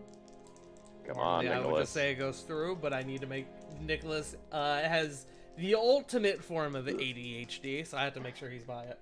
Oh yeah, that is very fair, dude. A couple moments pass. And you get no response. Ugh. Sorry, man. The dice were Nah, not in you- your favor. Dad, dude, you're fine. It was just like, why not get the smartest man? Yeah, no, that it we was know? it was absolutely worth a shot. Nicholas not answering. Unfortunately, no. What? Did you find anything? Sort of. Corey kind of peers Do you- over your shoulder. What's a video log? What I the have fuck is no a idea. video? The fuck Corbin, is do you- video? Do you have any sending slots left? I have all my Maybe- sending slots left. Maybe message or send a message to Nicholas and tell him to pick up the damn stone. I could do that, but we are in a situation where we're trying to find the bow, and it's not that I don't like Nicholas. I adore the man. I would like to preserve as much as I can at the moment. Never know when we're going to do something big. Where's Sindri when we need him? Okay. Do we just like press it to view the video log, or this is Corey speaking? The I fuck is guess, video? but I want to look at this glass thing first. And Sarah will pick the glass up. It's attached to the wall. Oh, it's Oh, I thought you said it was on like a shelf. My No, bad. it's on the wall. It's attached to the wall, just above the countertop. Okay, my bad. You're good. Then I guess I'm hitting the button. Button. You place your hand on along the message, and I need to change the music. There we go. It's time.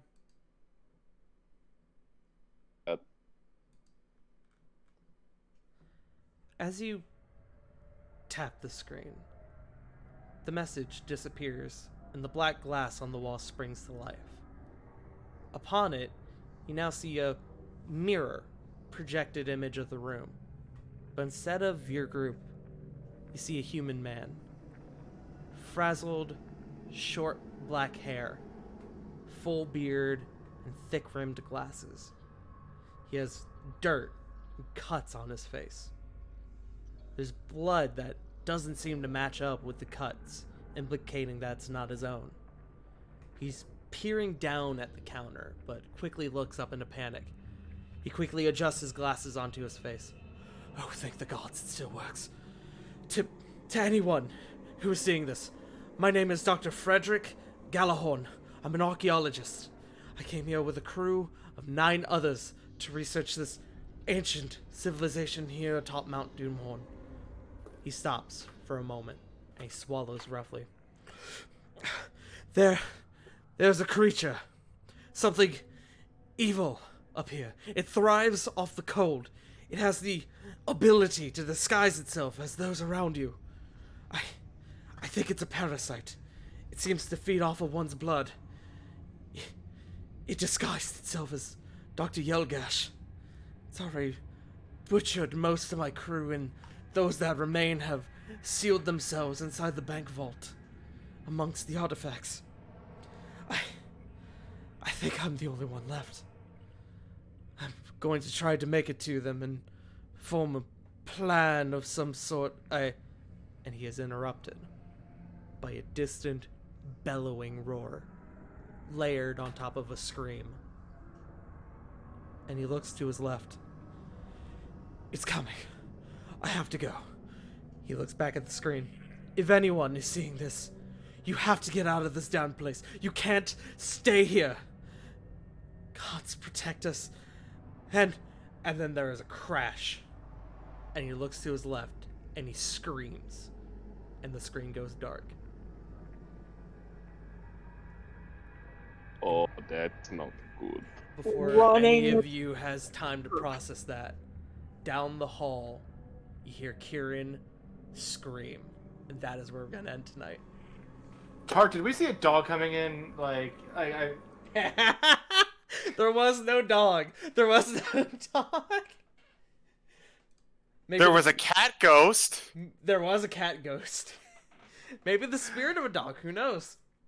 But Fucking that is where we're going to fucking end tonight. ow! The There hell? was this a fucking fusion between the Carnage symbiote and a fucking xenomorph? No, it's John Carpenter's The Thing.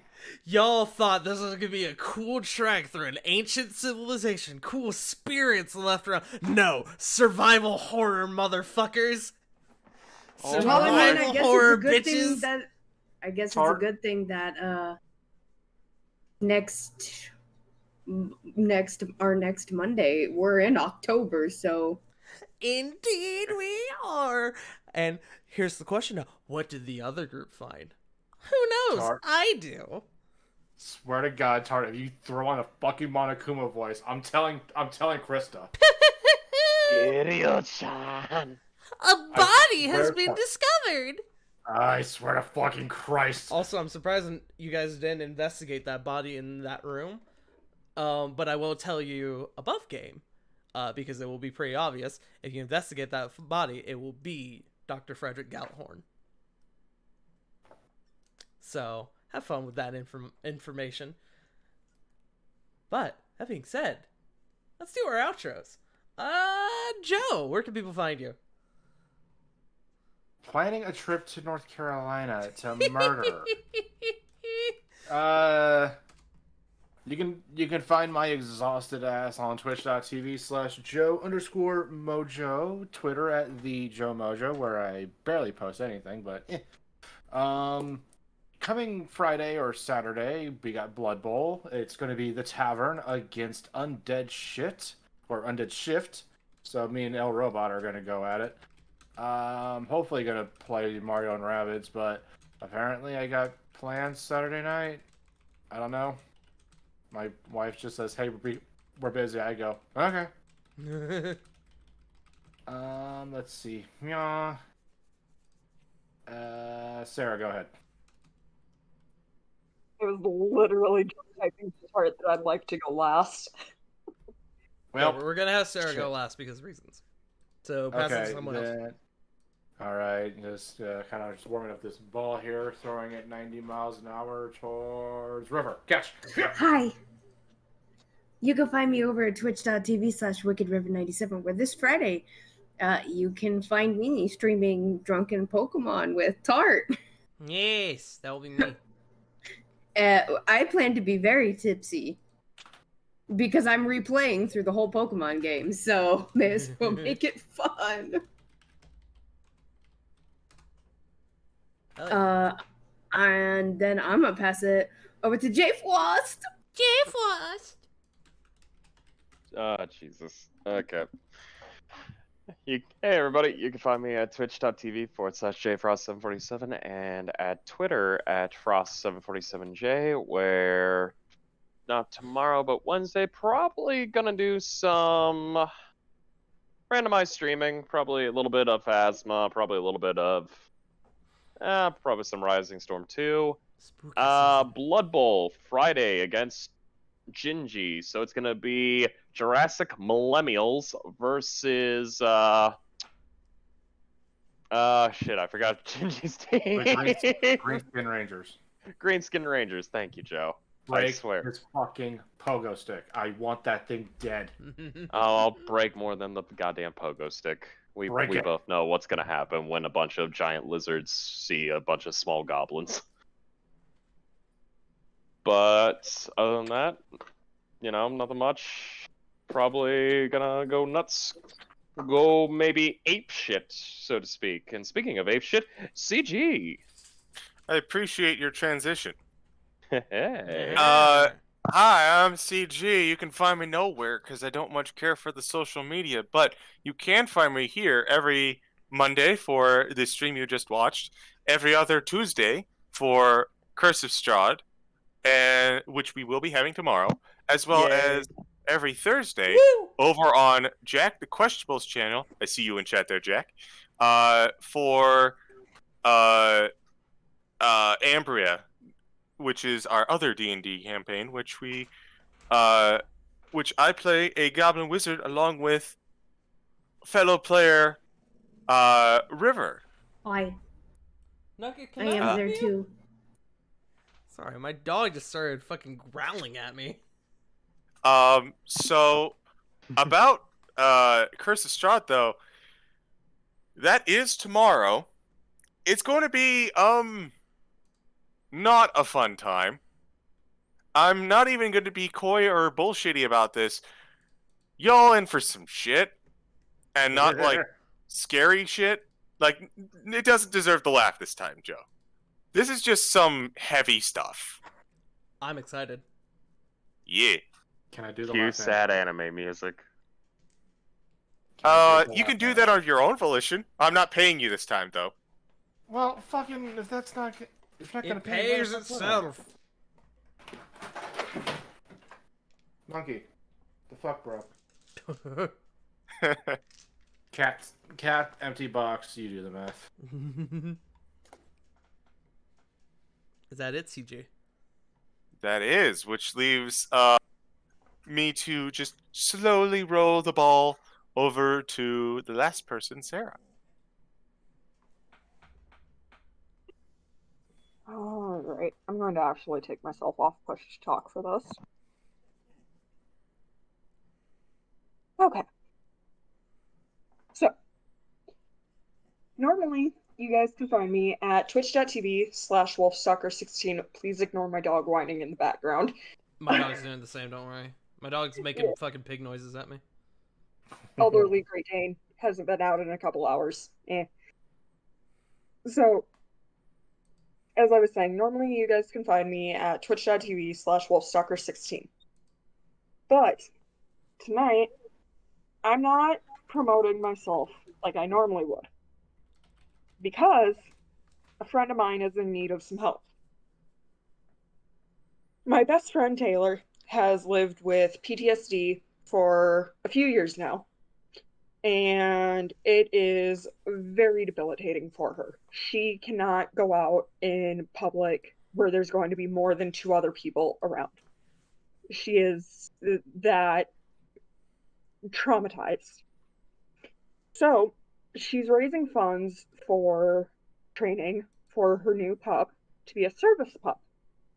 She specifically adopted Coco from the shelter to be trained as a service dog. Coco is a 1-year-old chocolate lab. And Taylor's goal is $6,500. What she needs right now is half of that for a down payment for the training. She has found an amazing trainer that is willing to work with her, teach her everything that needs to be done. Her parents aren't willing to help her with this, though, so she has turned to GoFundMe, as Tart just posted. I did do that, yes. I will do it more. Fuck you. Like I said, Taylor's my best friend. I've known her 5 years, and she really needs this dog. She can't function right now. She can't be an adult. She just can't do anything on her own.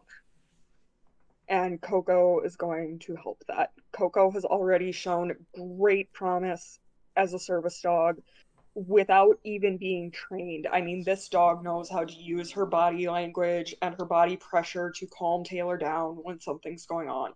It is incredible. Our friend Kazguk has been raising funds for this as well. Kaz is doing her best to help me out and help Taylor out by proxy. I was talking with Taylor before the session tonight, and Taylor wanted me to say that to her, this isn't just money that she's going to spend. This is something that is going to give her her life back. To put it exactly as she said, it means a lot. I don't think people realize just how meaningful it is. To me, that's not just money I'm going to spend. That's money that will be used for my future and for me to be able to live again. So, if you guys are able to help, please, please consider it, but don't put yourself in a bad situation doing so. Taylor very much appreciates any help that she can get, as do I. It means the world to me that people in my community are willing to help friends of mine that they don't even know. And this is honestly the most giving community I have ever seen.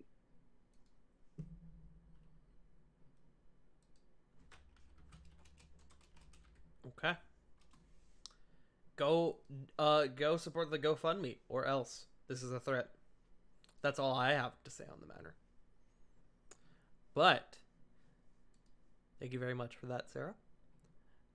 Thank you for allowing me to share. Of course. Ladies and gentlemen, you can, of course, find me here at twitch.tv/fartingtart, where tomorrow we are the Curse of Strahd, and then the rest of the week we're going to be continuing Lost Judgment, where we're going to... Judgment, where we're going to stop more serial killers, or get distracted by side quests. Who fucking knows? But... So many bento rolls. let's go and pay the troll toll. It's time to raid Tiki the Troll. Ayo. Hey-oh. Ayo. I hope you all have a lovely evening. Thank you all for joining us today. The raid message, it's spooky season. Spooky season. But thank you all so much for joining us tonight. And remember, as always, Black Lives Matter, Trans Lives Matter, Asian Lives Matter, and most importantly, you matter. We love you all, and we'll see you all next week. Bye-bye! Bye. Adios.